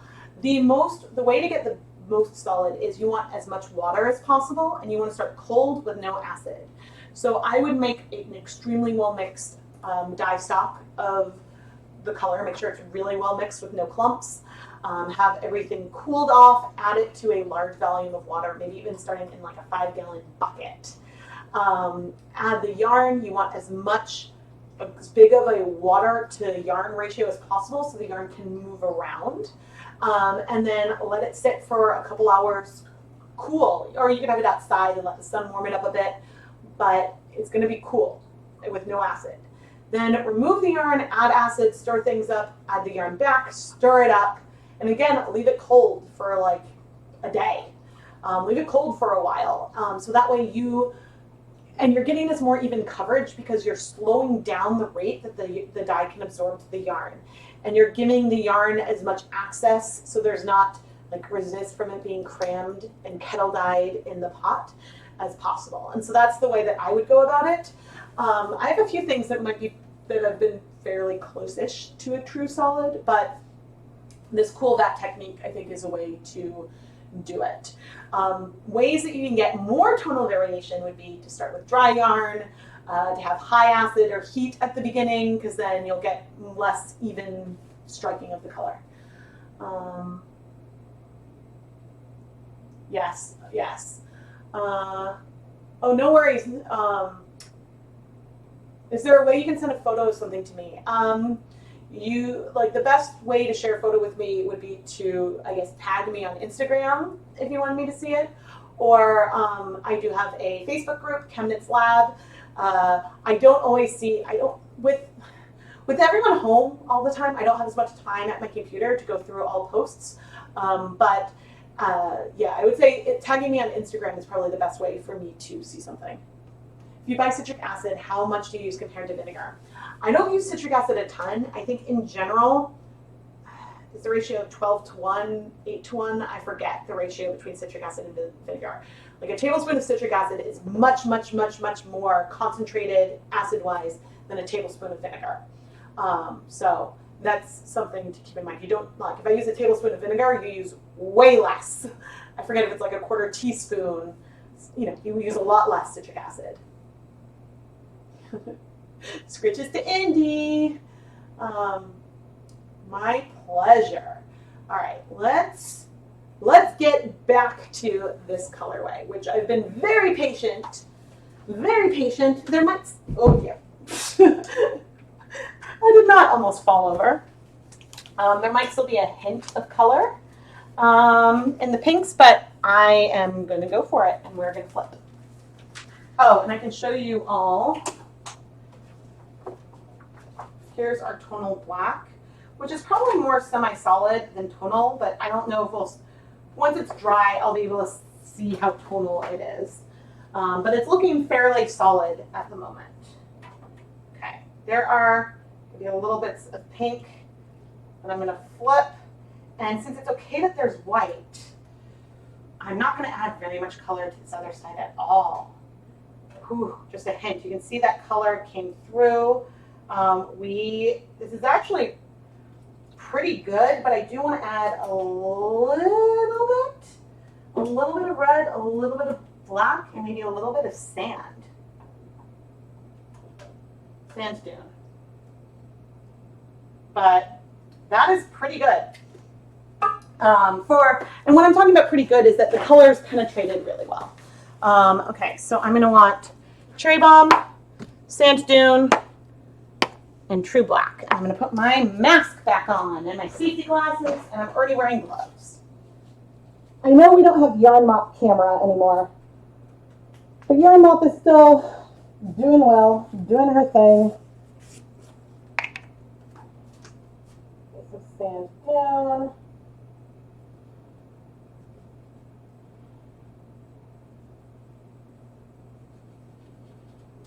And it's okay for these colors to layer a bit. The Yarn Mop I might actually need to add more color to later on because it didn't get as much play as I thought it would get.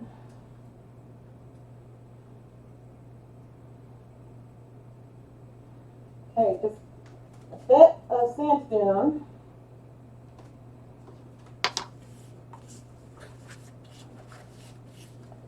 And then some hints of cherry bomb, and mostly going over these areas where there was some cherry bomb already. Maybe a few other areas.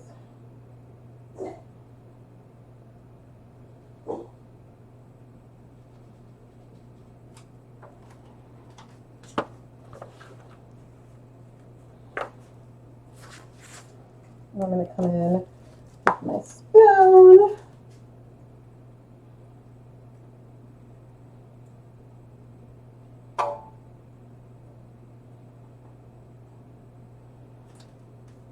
To wiggle it through. So one, I mean, I'm not using more of the blue because I think there's plenty of the blue in here. But the other color I am not adding more of right now is the platinum. I didn't find that that did very much. So that's why that can sort of be left in the behind verse. But I'm adding black, and again, I'm going over some of these more gray areas. I'm resisting the urge to speckle heavily. There.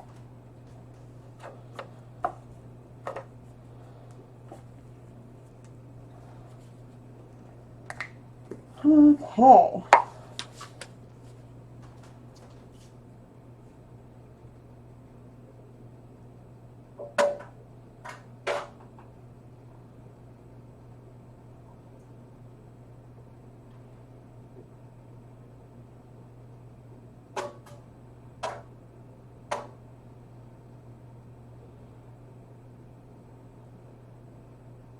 Okay, I want a tiny bit of blue. I changed my mind.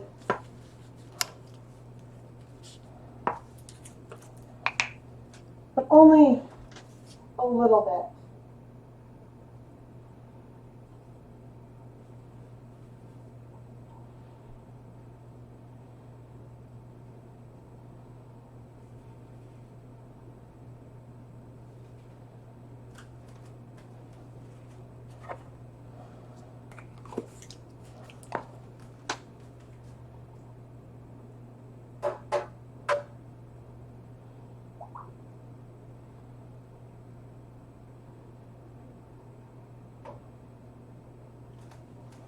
You can see I'm just going really light, and then even moving some of that lightness elsewhere. Okay. You are beautiful, and I'm not touching you anymore. Except later on, maybe a little bit.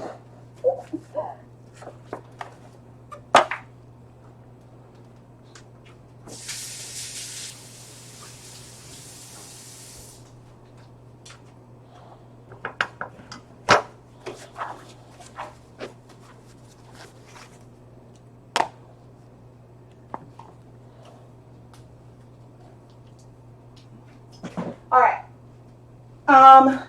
Yarn mop is not done. Oh, you guys can't see. I'm going to change the camera.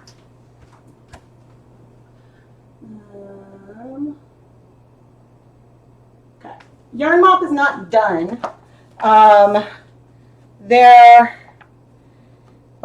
There's some larger spots of white than I really care for. I have plenty of liquid dye, so I could add some of that later on, but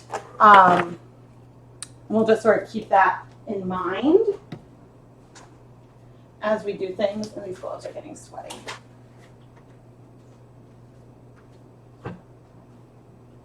Okay, but let's do another countertop colorway. And then actually I will come sit down and chat. So if you have questions, I will be coming and checking the chat in a moment.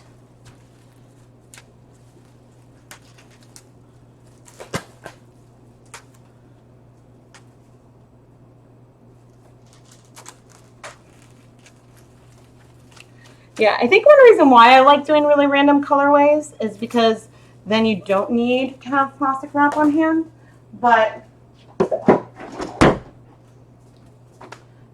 also can be fun. Okay. Hello, everybody. You tried dip dyeing, so very good at colors. Good night, friends that are going to sleep. I have no idea where the best place would be right now to find a respirator. So I buy a lot of my dyes from Dharma Trading Company, and you know, I think they're basically like, we're gonna get things when we get things. But so I have no idea what that is. I mean, I think that, you know, they're not likely to get N95s anytime soon, but also like it's hard to get, like, without being fitted properly for one. It's hard to get like a good tight fit. But you know, home improvement supply stores probably have things that could work well. Have I ever used a higher concentration of vinegar, like cleaning vinegar? No, I haven't. I haven't felt like a need to go higher than like what just standard vinegar is.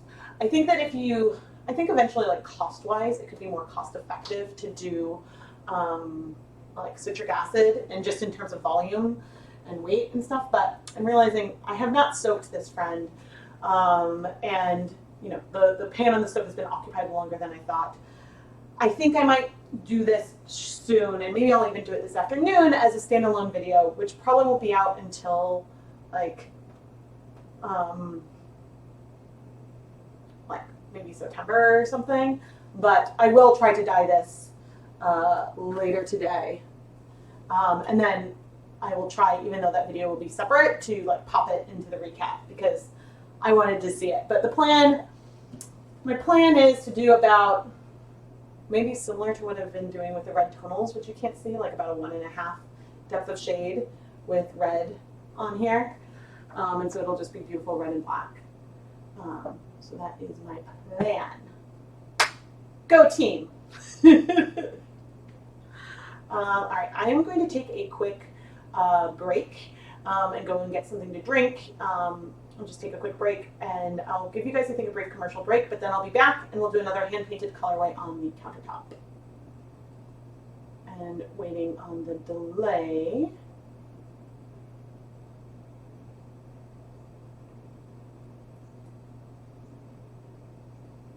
Take a quick, that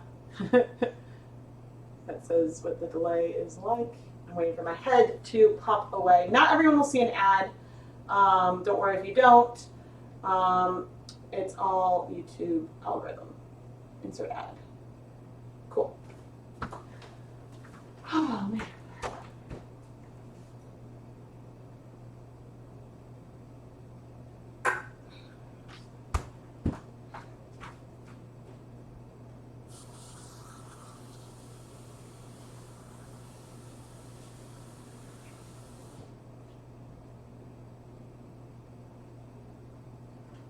That is better. Introduce you. How are you doing? Can't see. Spoony, spoon.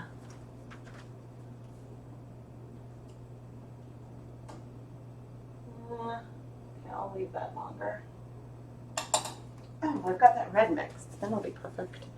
Okay. Maybe I can try. I think we'll have most of July scheduled done. All right, guys. I am back. Hopefully you are all back too. Thank you so much for watching the, I have no idea what ads you get. I have no control over what YouTube chooses to show.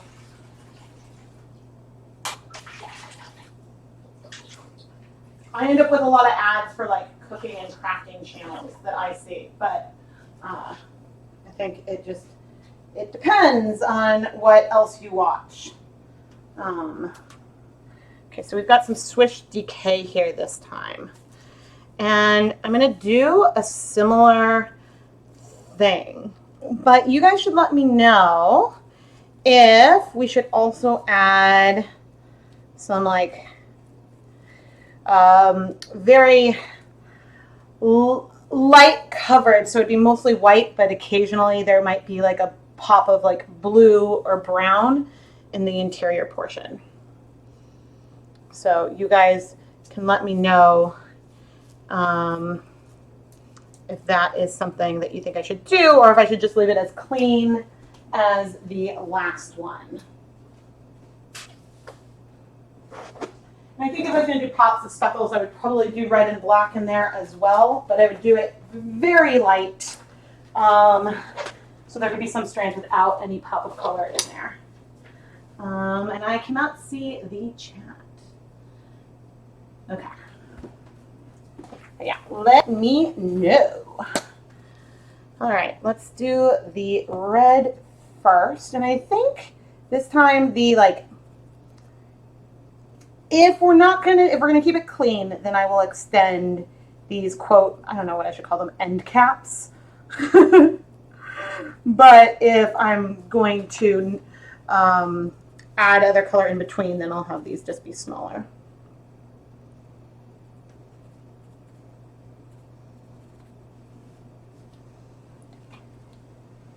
Whoop.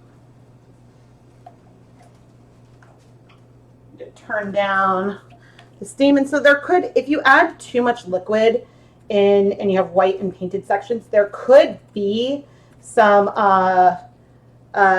like more leaking and transfer in the steamer basket. So that is something to keep an eye out for and just be aware of that could happen. What are you? A little white fleck. And I will be flipping and checking these portions, you know, to add. You can, oh, I'm probably blocking it, but it's definitely going to need color on that other side.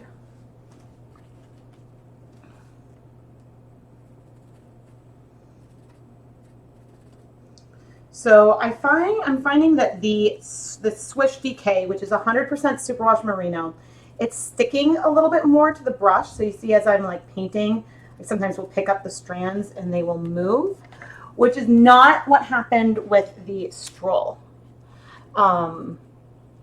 Just for me at least.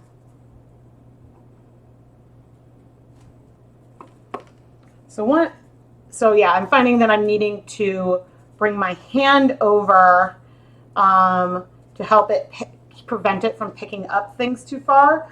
But then I'm also risking dripping color on here. So it's sort of a delicate balance. But I will check the chat and see what you guys are voting for. If I should add speckles in the middle or keep it clean as I can.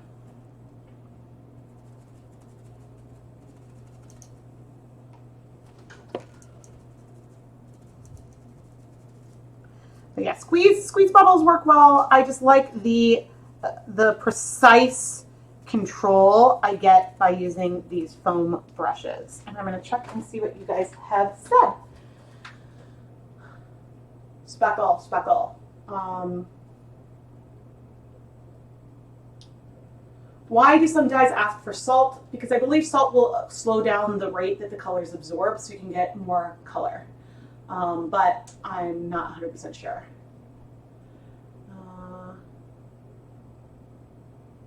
The 50-minute ads? Oh, I usually don't get quite a 50-minute ad, but yes. Okay, speckles, cool. So we'll do that. I think I'm going to extend it, these colors a tiny bit.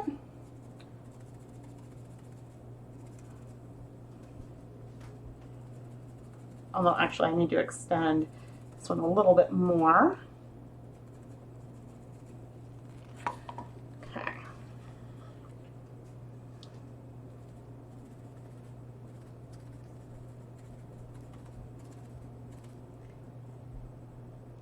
Cool. And just cool. All right, so I need to bring Yarn Moppy back over. I'm putting on my respirator and safety glasses. And we are going to attempt to be super light. Like,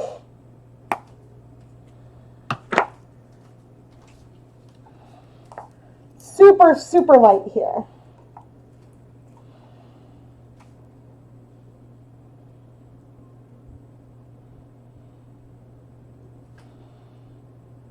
Like a level of restraint you did not know I had in me. I've just taken a pinch. This is our bright aqua. And I'm keeping this very, very light and infrequent. Wiping my hand over on Moppy.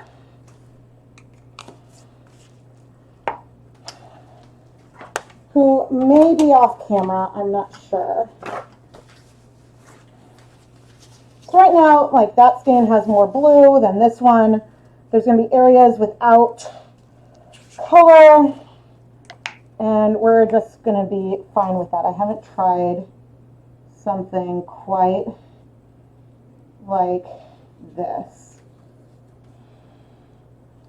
So this is the color Sand Dune,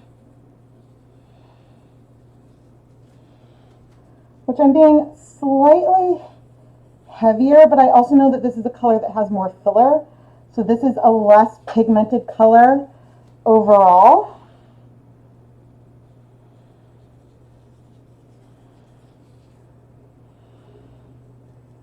And it's all relative because there's a lot of yarn that doesn't have access like beneath the surface, and I'm not going to flip this a million times. Okay, but now I'm going to do those, and I'm going to do, again, I'm going to try to be really, really light about this.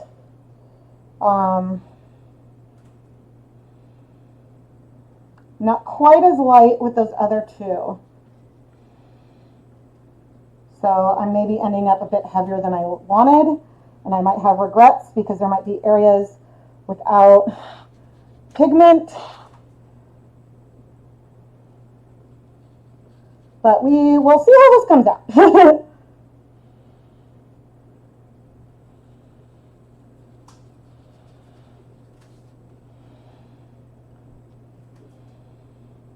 I also need to remember that these are dry powders and not Whoosy Wet Sits. These aren't mixed with citric acid or sugar or something, which is what I was doing a lot more recently. But the nice thing is I'm a lot happier with the coverage from the Yarn Mop now. Let's do a little black.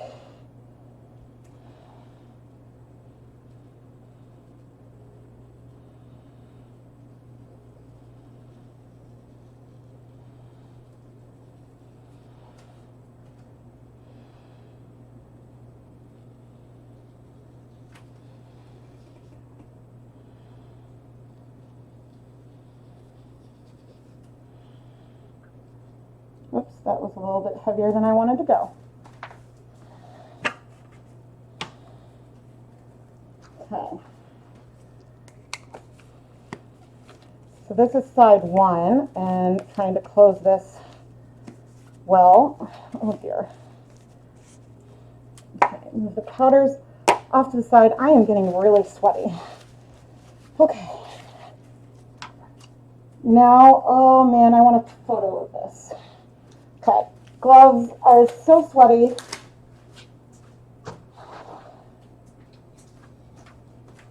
Phone. Let's take a picture before I flip. I really like this. Okay, picture done. Need new gloves. We'll flip. Down the other side. And how am I doing? I'm doing okay on time.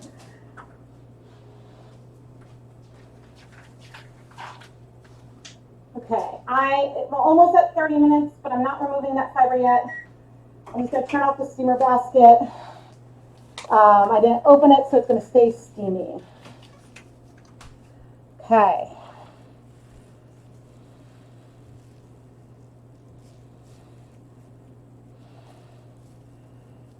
The thing I'm taking care of in here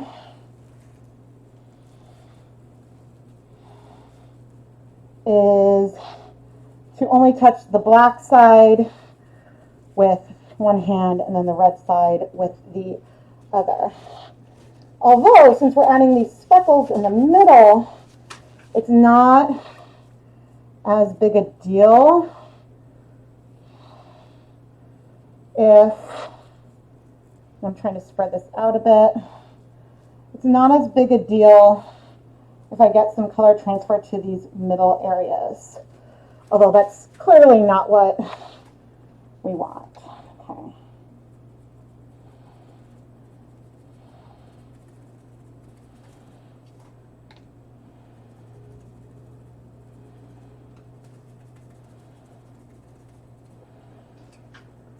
And one place where I do want to come in and check is around the center in any type of tie.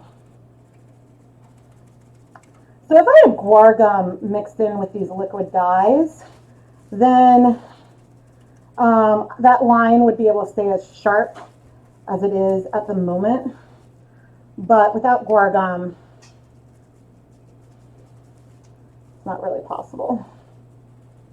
Okay, a black end cap.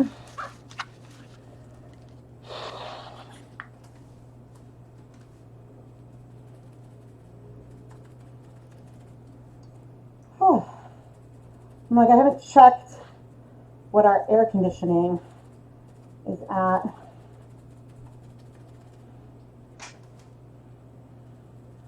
Brand new, so I really hope it doesn't break. That would make me really sad.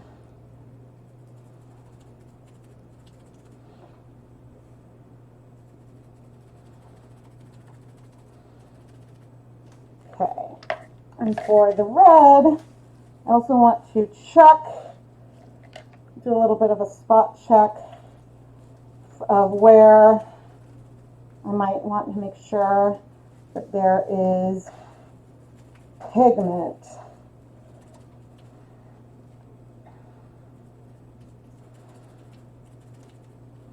So I think that is pretty good. And now we will do speckles on this side as well. But while I'm at it, I'm going to go ahead and wipe up some of the extra liquid. Okay. I am pretty happy so far. And okay, I do have it a little, I mean, we keep the house pretty cold. I have it a tiny bit warmer than usual. So, oh, okay. Rebecca, light. Light.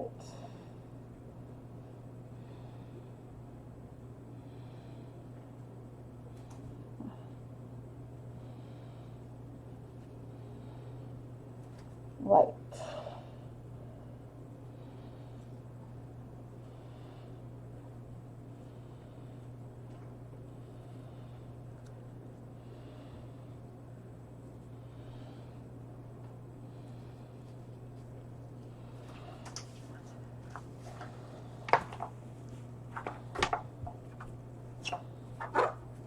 Okay.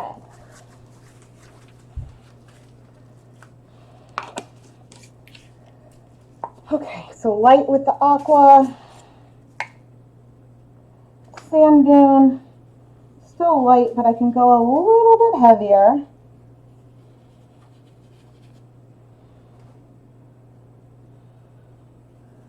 So it is not a very pigmented color. The speckles, when I say that, the speckles will still have some pigmentation, but the concentration of the pigmentation is lower in this color than, say, true black.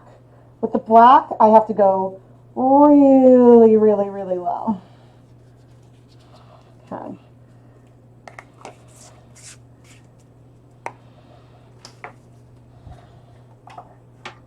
I'm trying to see where, and when I'm doing these yarn mops, which you may or may not be able to see at the moment, I'm really looking for areas that have almost no pigment. And then that's where I wet my fingers.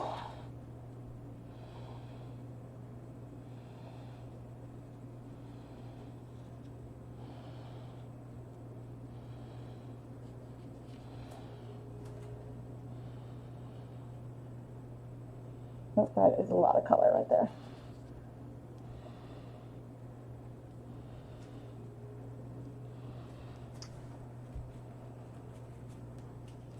Okay, and then finally, a little bit of black.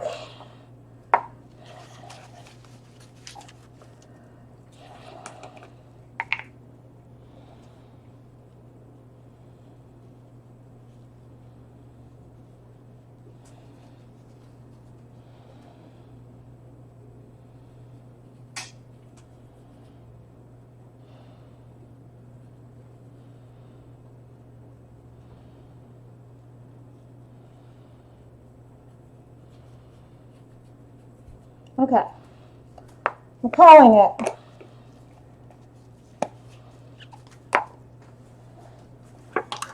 Both the yarn mop, which I think is looking awesome, and this colorway right here, where I am going to start wrapping it.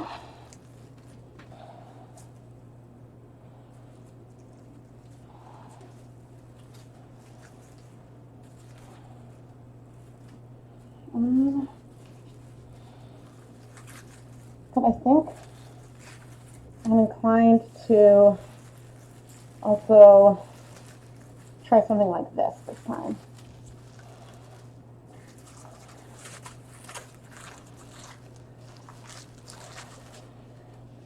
All right, and now I need another pan.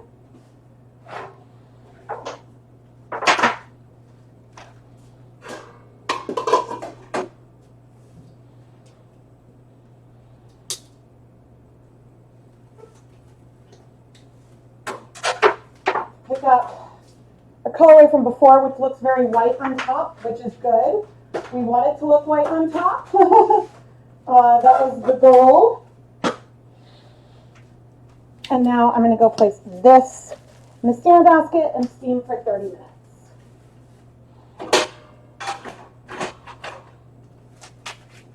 Whew.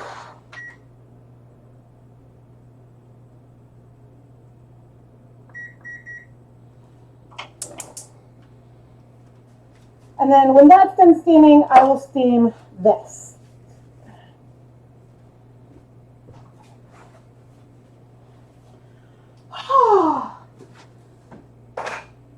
All right, and now, pardon me, I'm going to do a little bit of some cleaning up.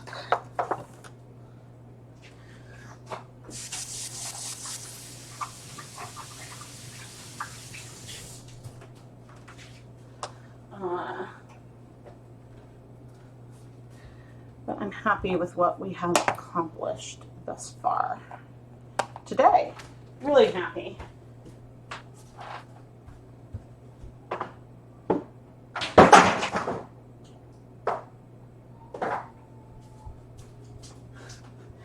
And I hear a child yelling upstairs. Okay, that is that. These I will use up later, but I do want to wipe down.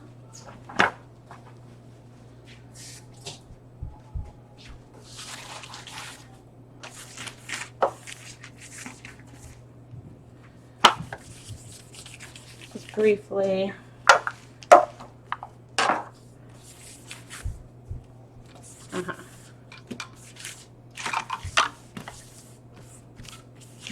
Oh, that's why.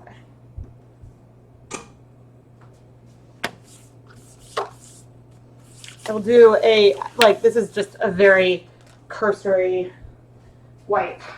I do like more thorough cleanups later. I just want to do a light one because I know as soon as I'm done, or maybe even before we're done here, there will be some company. Okay. But you can see just how pigmented our black is. It's still warm, but it's probably semi-solid tonal. Okay, you still need to be steamed. I'll wash my hands and I'll sit down and take questions.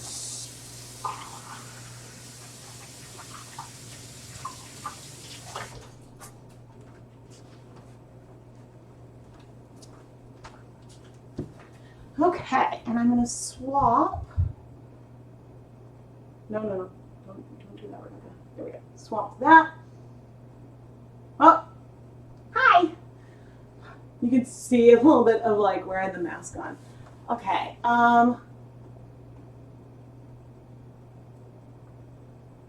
Do I just knit or do I crochet too? I do both. I knit more, but I like to crochet as well. The blue is a very, very pretty blue. Xanthan gum. Okay, so guar gum I know you can do there's like guar gum, there with the different thickeners. Some of the thickeners will react with fiber reactive dyes, so there's like a specific one you need to use if you're using fiber reactive dyes, and I don't know which one. I know you can use guar gum with acid dyes and there's no problem, but I think that I could imagine if you had a protein-based thickener, a certain kind of protein, I guess, then if the dye started reacting with the thickener, then that would be a problem. So it's worth to just double check, and I usually find like a message board somewhere pop up that tells me how to do it. But before I go and chat a little more, I just want to, for people tuning in, I'm Rebecca from ChemKnits. I love to dye yarn, and you want to subscribe to this channel because I like to play around with different ways to add color to yarn. Some more conventional, some a little more out there, but I like to say that I will experiment with different techniques so you don't have to, and then you can evaluate what I do and decide what you might want to try on your own. Today our dye-along inspiration photo is this alarm clock down there. And so those were the colors. I pulled some colors at the bottom that were sort of the ones that I pulled from to play with today. And I guess technically we've dyed 5 different colorways. A tonal black, a tonal red, or semi-solid black and red. I usually use tonal when there's a lot more variation, and semi-solid when it's closer to a true solid. And then we did 3 different variegated and speckled colorways. 2 hand painted on the counter and then steam set, and 1 immersion on the stove. And so that is what we've done today. But it's a dye-along, so you should go ahead and create some colorways at home using this same inspiration photo. And then mid-August, I will pull photos from the submissions and add them to the recap. Currently I try to add as many as I can. I'm currently starting to hit a limit of how many I can include in a video.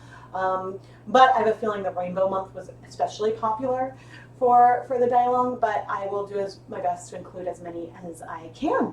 So just share your photos on Instagram with the hashtag ChemKnits dye-along, or there is a link in the description to this photo on Facebook, and you can reply to that with a photo comment.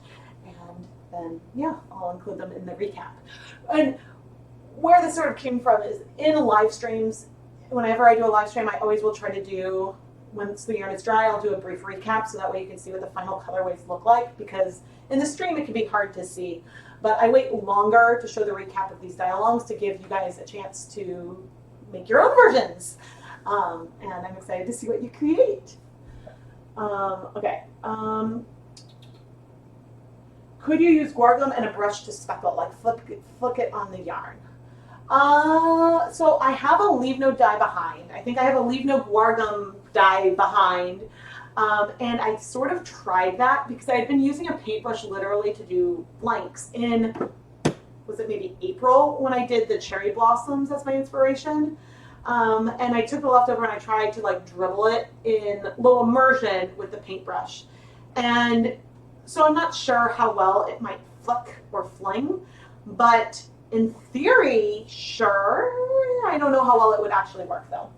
Have I ever tried liquid dye in a spray bottle for a speckled look? Yes, and it doesn't really give a good speckled look in my opinion. It tends to give more of a beautiful light coverage. So good for glazing, good for like on a soft blank, getting light color penetration so you can get some really cool speckles when you unravel it. But the speckles there are coming from the resist of the actual knit stitches versus specks from the spray. So like you can, I haven't gotten anything like, you might get like a splotch and then some speckles around it, but in general, it's not like my favorite, but some people like doing it, I think. So my kids are 4.5. The half just happened this week, and 6.5, or 6 3/4 or something. Oh my goodness, he's almost 7. For curiosity, how long do people have to submit the photo in the dialogue in order to be in the recap video? I edit it like the night, so the recap video for June will be out, what's today? Today's Wednesday. Will be out tomorrow, I think. Probably tomorrow, because I, in general, try not to do multiple videos in one day if I can help it. And so I just pulled the pictures last night. So I pull the pictures right before I export it. And then as soon as I just need to watch to check to make sure everything worked with the export, and then upload it. So I usually will post like on the Facebook thread, like, all right, I'm going to start editing. Or sometimes I'll say something like, oh, you have a few more days. But I usually pull, like, if you submit your pictures before like the 8th of the month, then there's a good chance that I'll be able to feature it. The goal is to try to get the recap up before the next dialogue, but that doesn't often end up happening. Oh man, I am excited. So, all right, I sketched out colorways for today. So we did that. We did this one here, and then not exactly that one because I did black on the other end, but we did a good mix. So I didn't do an all over speckled. I didn't do a just black and red or like another. Yeah, but we got some good variety today. I'm very, very happy. And I mean, the goal when I sketched all those colors, the goal wasn't to do all of them. It was just when I was trying to decide what I wanted to do based on the clock, sometimes I just go very organically. I'm like, these are the colors I'm going to play with. I'm going to let it speak to me. But the lines here, again, are sharper and cleaner. And so that made me really want to think and plan. So sometimes I plan, sometimes I don't. It depends. But the goal is to push myself out of what's necessarily my comfort zone. And I try to do a variety of intensity. I try to mix up like warm colors, cool colors, neutral, wild. I try to mix that up a bit from month to month. Although both May and June were pretty like rainbowy. So I wanted to do something a little different. And then I have some other ideas for more pastel ones. I try to challenge myself because these colors are gorgeous together, but I don't think I necessarily would have picked them if I was just like looking at all my dyes when deciding what to do. And I knew I hadn't played, I don't think I had just played with red in a while in like having it be a major focus of one of these. And so I really wanted to play with red. And then I was like looking through, I have a private Pinterest board of inspiration photo ideas. And so sometimes when I look, I add things there. And I was looking at, so I really wanted like red to be a feature, but I didn't want to do like something that felt Christmassy, or I didn't want to go straight for like a fruit inspiration because I'd done that recently. So, but then when I saw this, I was like, and then I noticed that little hint of blue. I got so excited. And I was like, this is what I want to do. And I considered starting the stream at 9:10. Although it might actually be 9:11 on the alarm clock, I'm not sure. But I still started at 9:30. Um, yeah, and the other thing about this that got me reflecting was just time as inspiration in general. And so you're welcome with the dialogue. Like when I'm picking pictures to feature, it doesn't matter how closely you match the image. The one like requirement is that you created your colors based on the photo, or and it could be a feeling from the photo, a technique from the photo, but the colors don't have to act like exactly match. Um, so, yeah. But if there was something that was like, had a lot of yellow or something, I just want to see like, does it make sense for the inspiration? But time, time feels so different right now because we both have so much time because we're not going anywhere, but at the same time we have no time at all because we have 2 adults and 2 kids and we're trying to juggle everything all at once. So like some of the pluses for us in this time with all this extra time is that like we taught both kids how to ride bikes, and that's something that I'm sure would have happened at some point anyway, but I don't think that we would have had time every single night right before, right after dinner to take the kids out to work on it and practice, because usually like Keith will drive home and I'll feed the kids dinner and then it's bed, and it's just the evenings are such a rush that the lack of commuting time gives us that much more time as a family, and so we've done like a lot of things that have been really nice. But what's harder is that I no longer have 6 to 8 hour stretches to film, and so I have shorter chunks of time, and so that is something that is challenging for me. Like where on another day maybe I would have done like a 6 hour stream and we could have gone through and done a lot of these. So that's what's hard, and like I really want to do another like random mystery color pull to diathon, but I'll have to figure out how to manage that with, again, having less time available. So all those things are definitely considerations. You're frequently saying, what even is time anymore? Yeah, I mean, it's just a very interesting reflection on this era, on this situation. And is there going to be school in the fall? If there is, are we going to send them? What is it going to mean? And like we're talking through like, oh, these are some ideas of things we can do at home, and he's like, you're talking about these are homeschooling ideas, and like I know I'm just trying to think of some things that would be educational for a rising first grader, that can be done. He can work on a bit more independently without me having to watch a video with him to then have a discussion with him. And so things that he enjoys already, he's a strong reader, and so I'm like, oh, okay, maybe I'll have him draw a picture and write a summary from a book that he chooses to read that day. And I was just brainstorming things. We're like, oh, we can have him do like a little report. He can pick an animal and I can help show him how to do some, so just thinking of stuff. But I'm hoping, I don't know what I'm hoping for. I'm tired. And I'm grateful for having some time to dye yarn like this. And so we're fortunate in that we have been able to make things work. So anyway, yeah, that's what's been going on. I have some videos that will be coming up, I think even Fridays. It's going to be like, and I think I forgot this because I only edited it recently, and I was like, oh, it was a life update, but from back in April, when I was like, at the time, I wasn't sure if I was going to be able to keep producing content, because I wasn't sure if we'd have the time to do, and I'm very thankful that we have been able to come up with a way for me to still film and stream and do my job, which is also my passion. And so we just had to tweak things a little bit.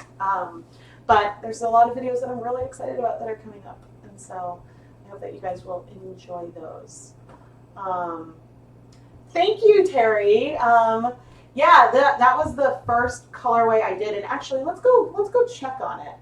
But then I'll probably start and say this is your last time, guys, to get in some questions, because then I'll start signing off. But yeah, there's like a bit. I haven't come and touched this in a while. Like a little bit of pink, red, still, but most of it has dissolved. I think, okay, I have a timer set. I think when that timer goes off, I will turn off the heat here on the pot as well. Our red tonal, which it can't, the red is definitely much more tonal than the black that I showed you looks, but I can't access it easily because of where it is on the stove. So, I'm so happy you guys joined today. I love being able to stream, and I think I'm someday, when the kids have a full day of school again, I might just, maybe that's when I try like an all-day stream, which all day would mean like, there's still a limit in there. I don't think I could do 12 hours. Yeah, Catherine, I know I'm not alone. And I know that like the challenges that we have are, we're very thankful for the things that we don't have to worry about, and we know that other people have more to worry about at the moment. And so the loss of the village is, I think, the thing that's the hardest, because I was finally feeling this year like we really had, we have family nearby, so we've had that already, but I was feeling like a village from our local community, like our neighbors and things. And like, there are people where if there was an emergency, I could be like, hey, can you pick up my kid from school? And people who I would do the same for like last minute, although I have less car space. But, there were like, I think Ryder came home from school once and was really sick. And so then, I was able to call his friend's parents to pick him up, look us up. And so it just worked well. And that little village aspect of like helping each other out when things are hard, and getting that we can still try to be there for each other in a distant way, but I can't actually like, bring Lucas's best friend over to help his mom out in the same way. And so that's hard, because there have been a few situations where like normally I would swoop over, pick up the kid, and bring him over for dealing with some like family emergencies and stuff, and I just can't, and so that is hard. But anyway, on a positive note, here is a wonderful social distance hug from me to you. It's funny because most of my interactions with you are through the computer anyway. So that aspect of my like job and this community that we have is unchanged. But man, I want to, when I can, I think I want to try to find a way to meet some of you guys and go to some like fiber festivals or something. Not that like I'm at a level where I'd be invited in any official capacity or anything like that, but I want to, I look forward to adding some travel, even if like there's no way I could afford to do the like Brooklyn Boy Knits and Gigi Natick Greece trip, which sounds out of this world. And I was like, man, if I made a lot more money and we had time and like I could just go to Greece for a week, that would be amazing. But so maybe like New York or something in the future. We'll see. Probably not in 2020, but anyway. Thank you guys so much for tuning in and subscribe and comment and all that jazz, all of that. I have an Etsy shop and Patreon, links down in the video description. And yeah, I guess stay tuned for the June recap tomorrow. That's my goal, to have it up tomorrow morning, I think. And then we had a big shop update in my Etsy shop. So all the rainbow yarn that I dyed is in my shop. And I think most of it is still available. So If someone, I know some people really wanted that neon rainbow, it's there now, so you can go and check that out. But anyway, thank you guys so much for tuning in. And yeah, if you have recommendations for other sort of like themes that I should search for colorway inspiration, feel free to leave some suggestions in the comments below. And I'll chat with you all soon. Bye.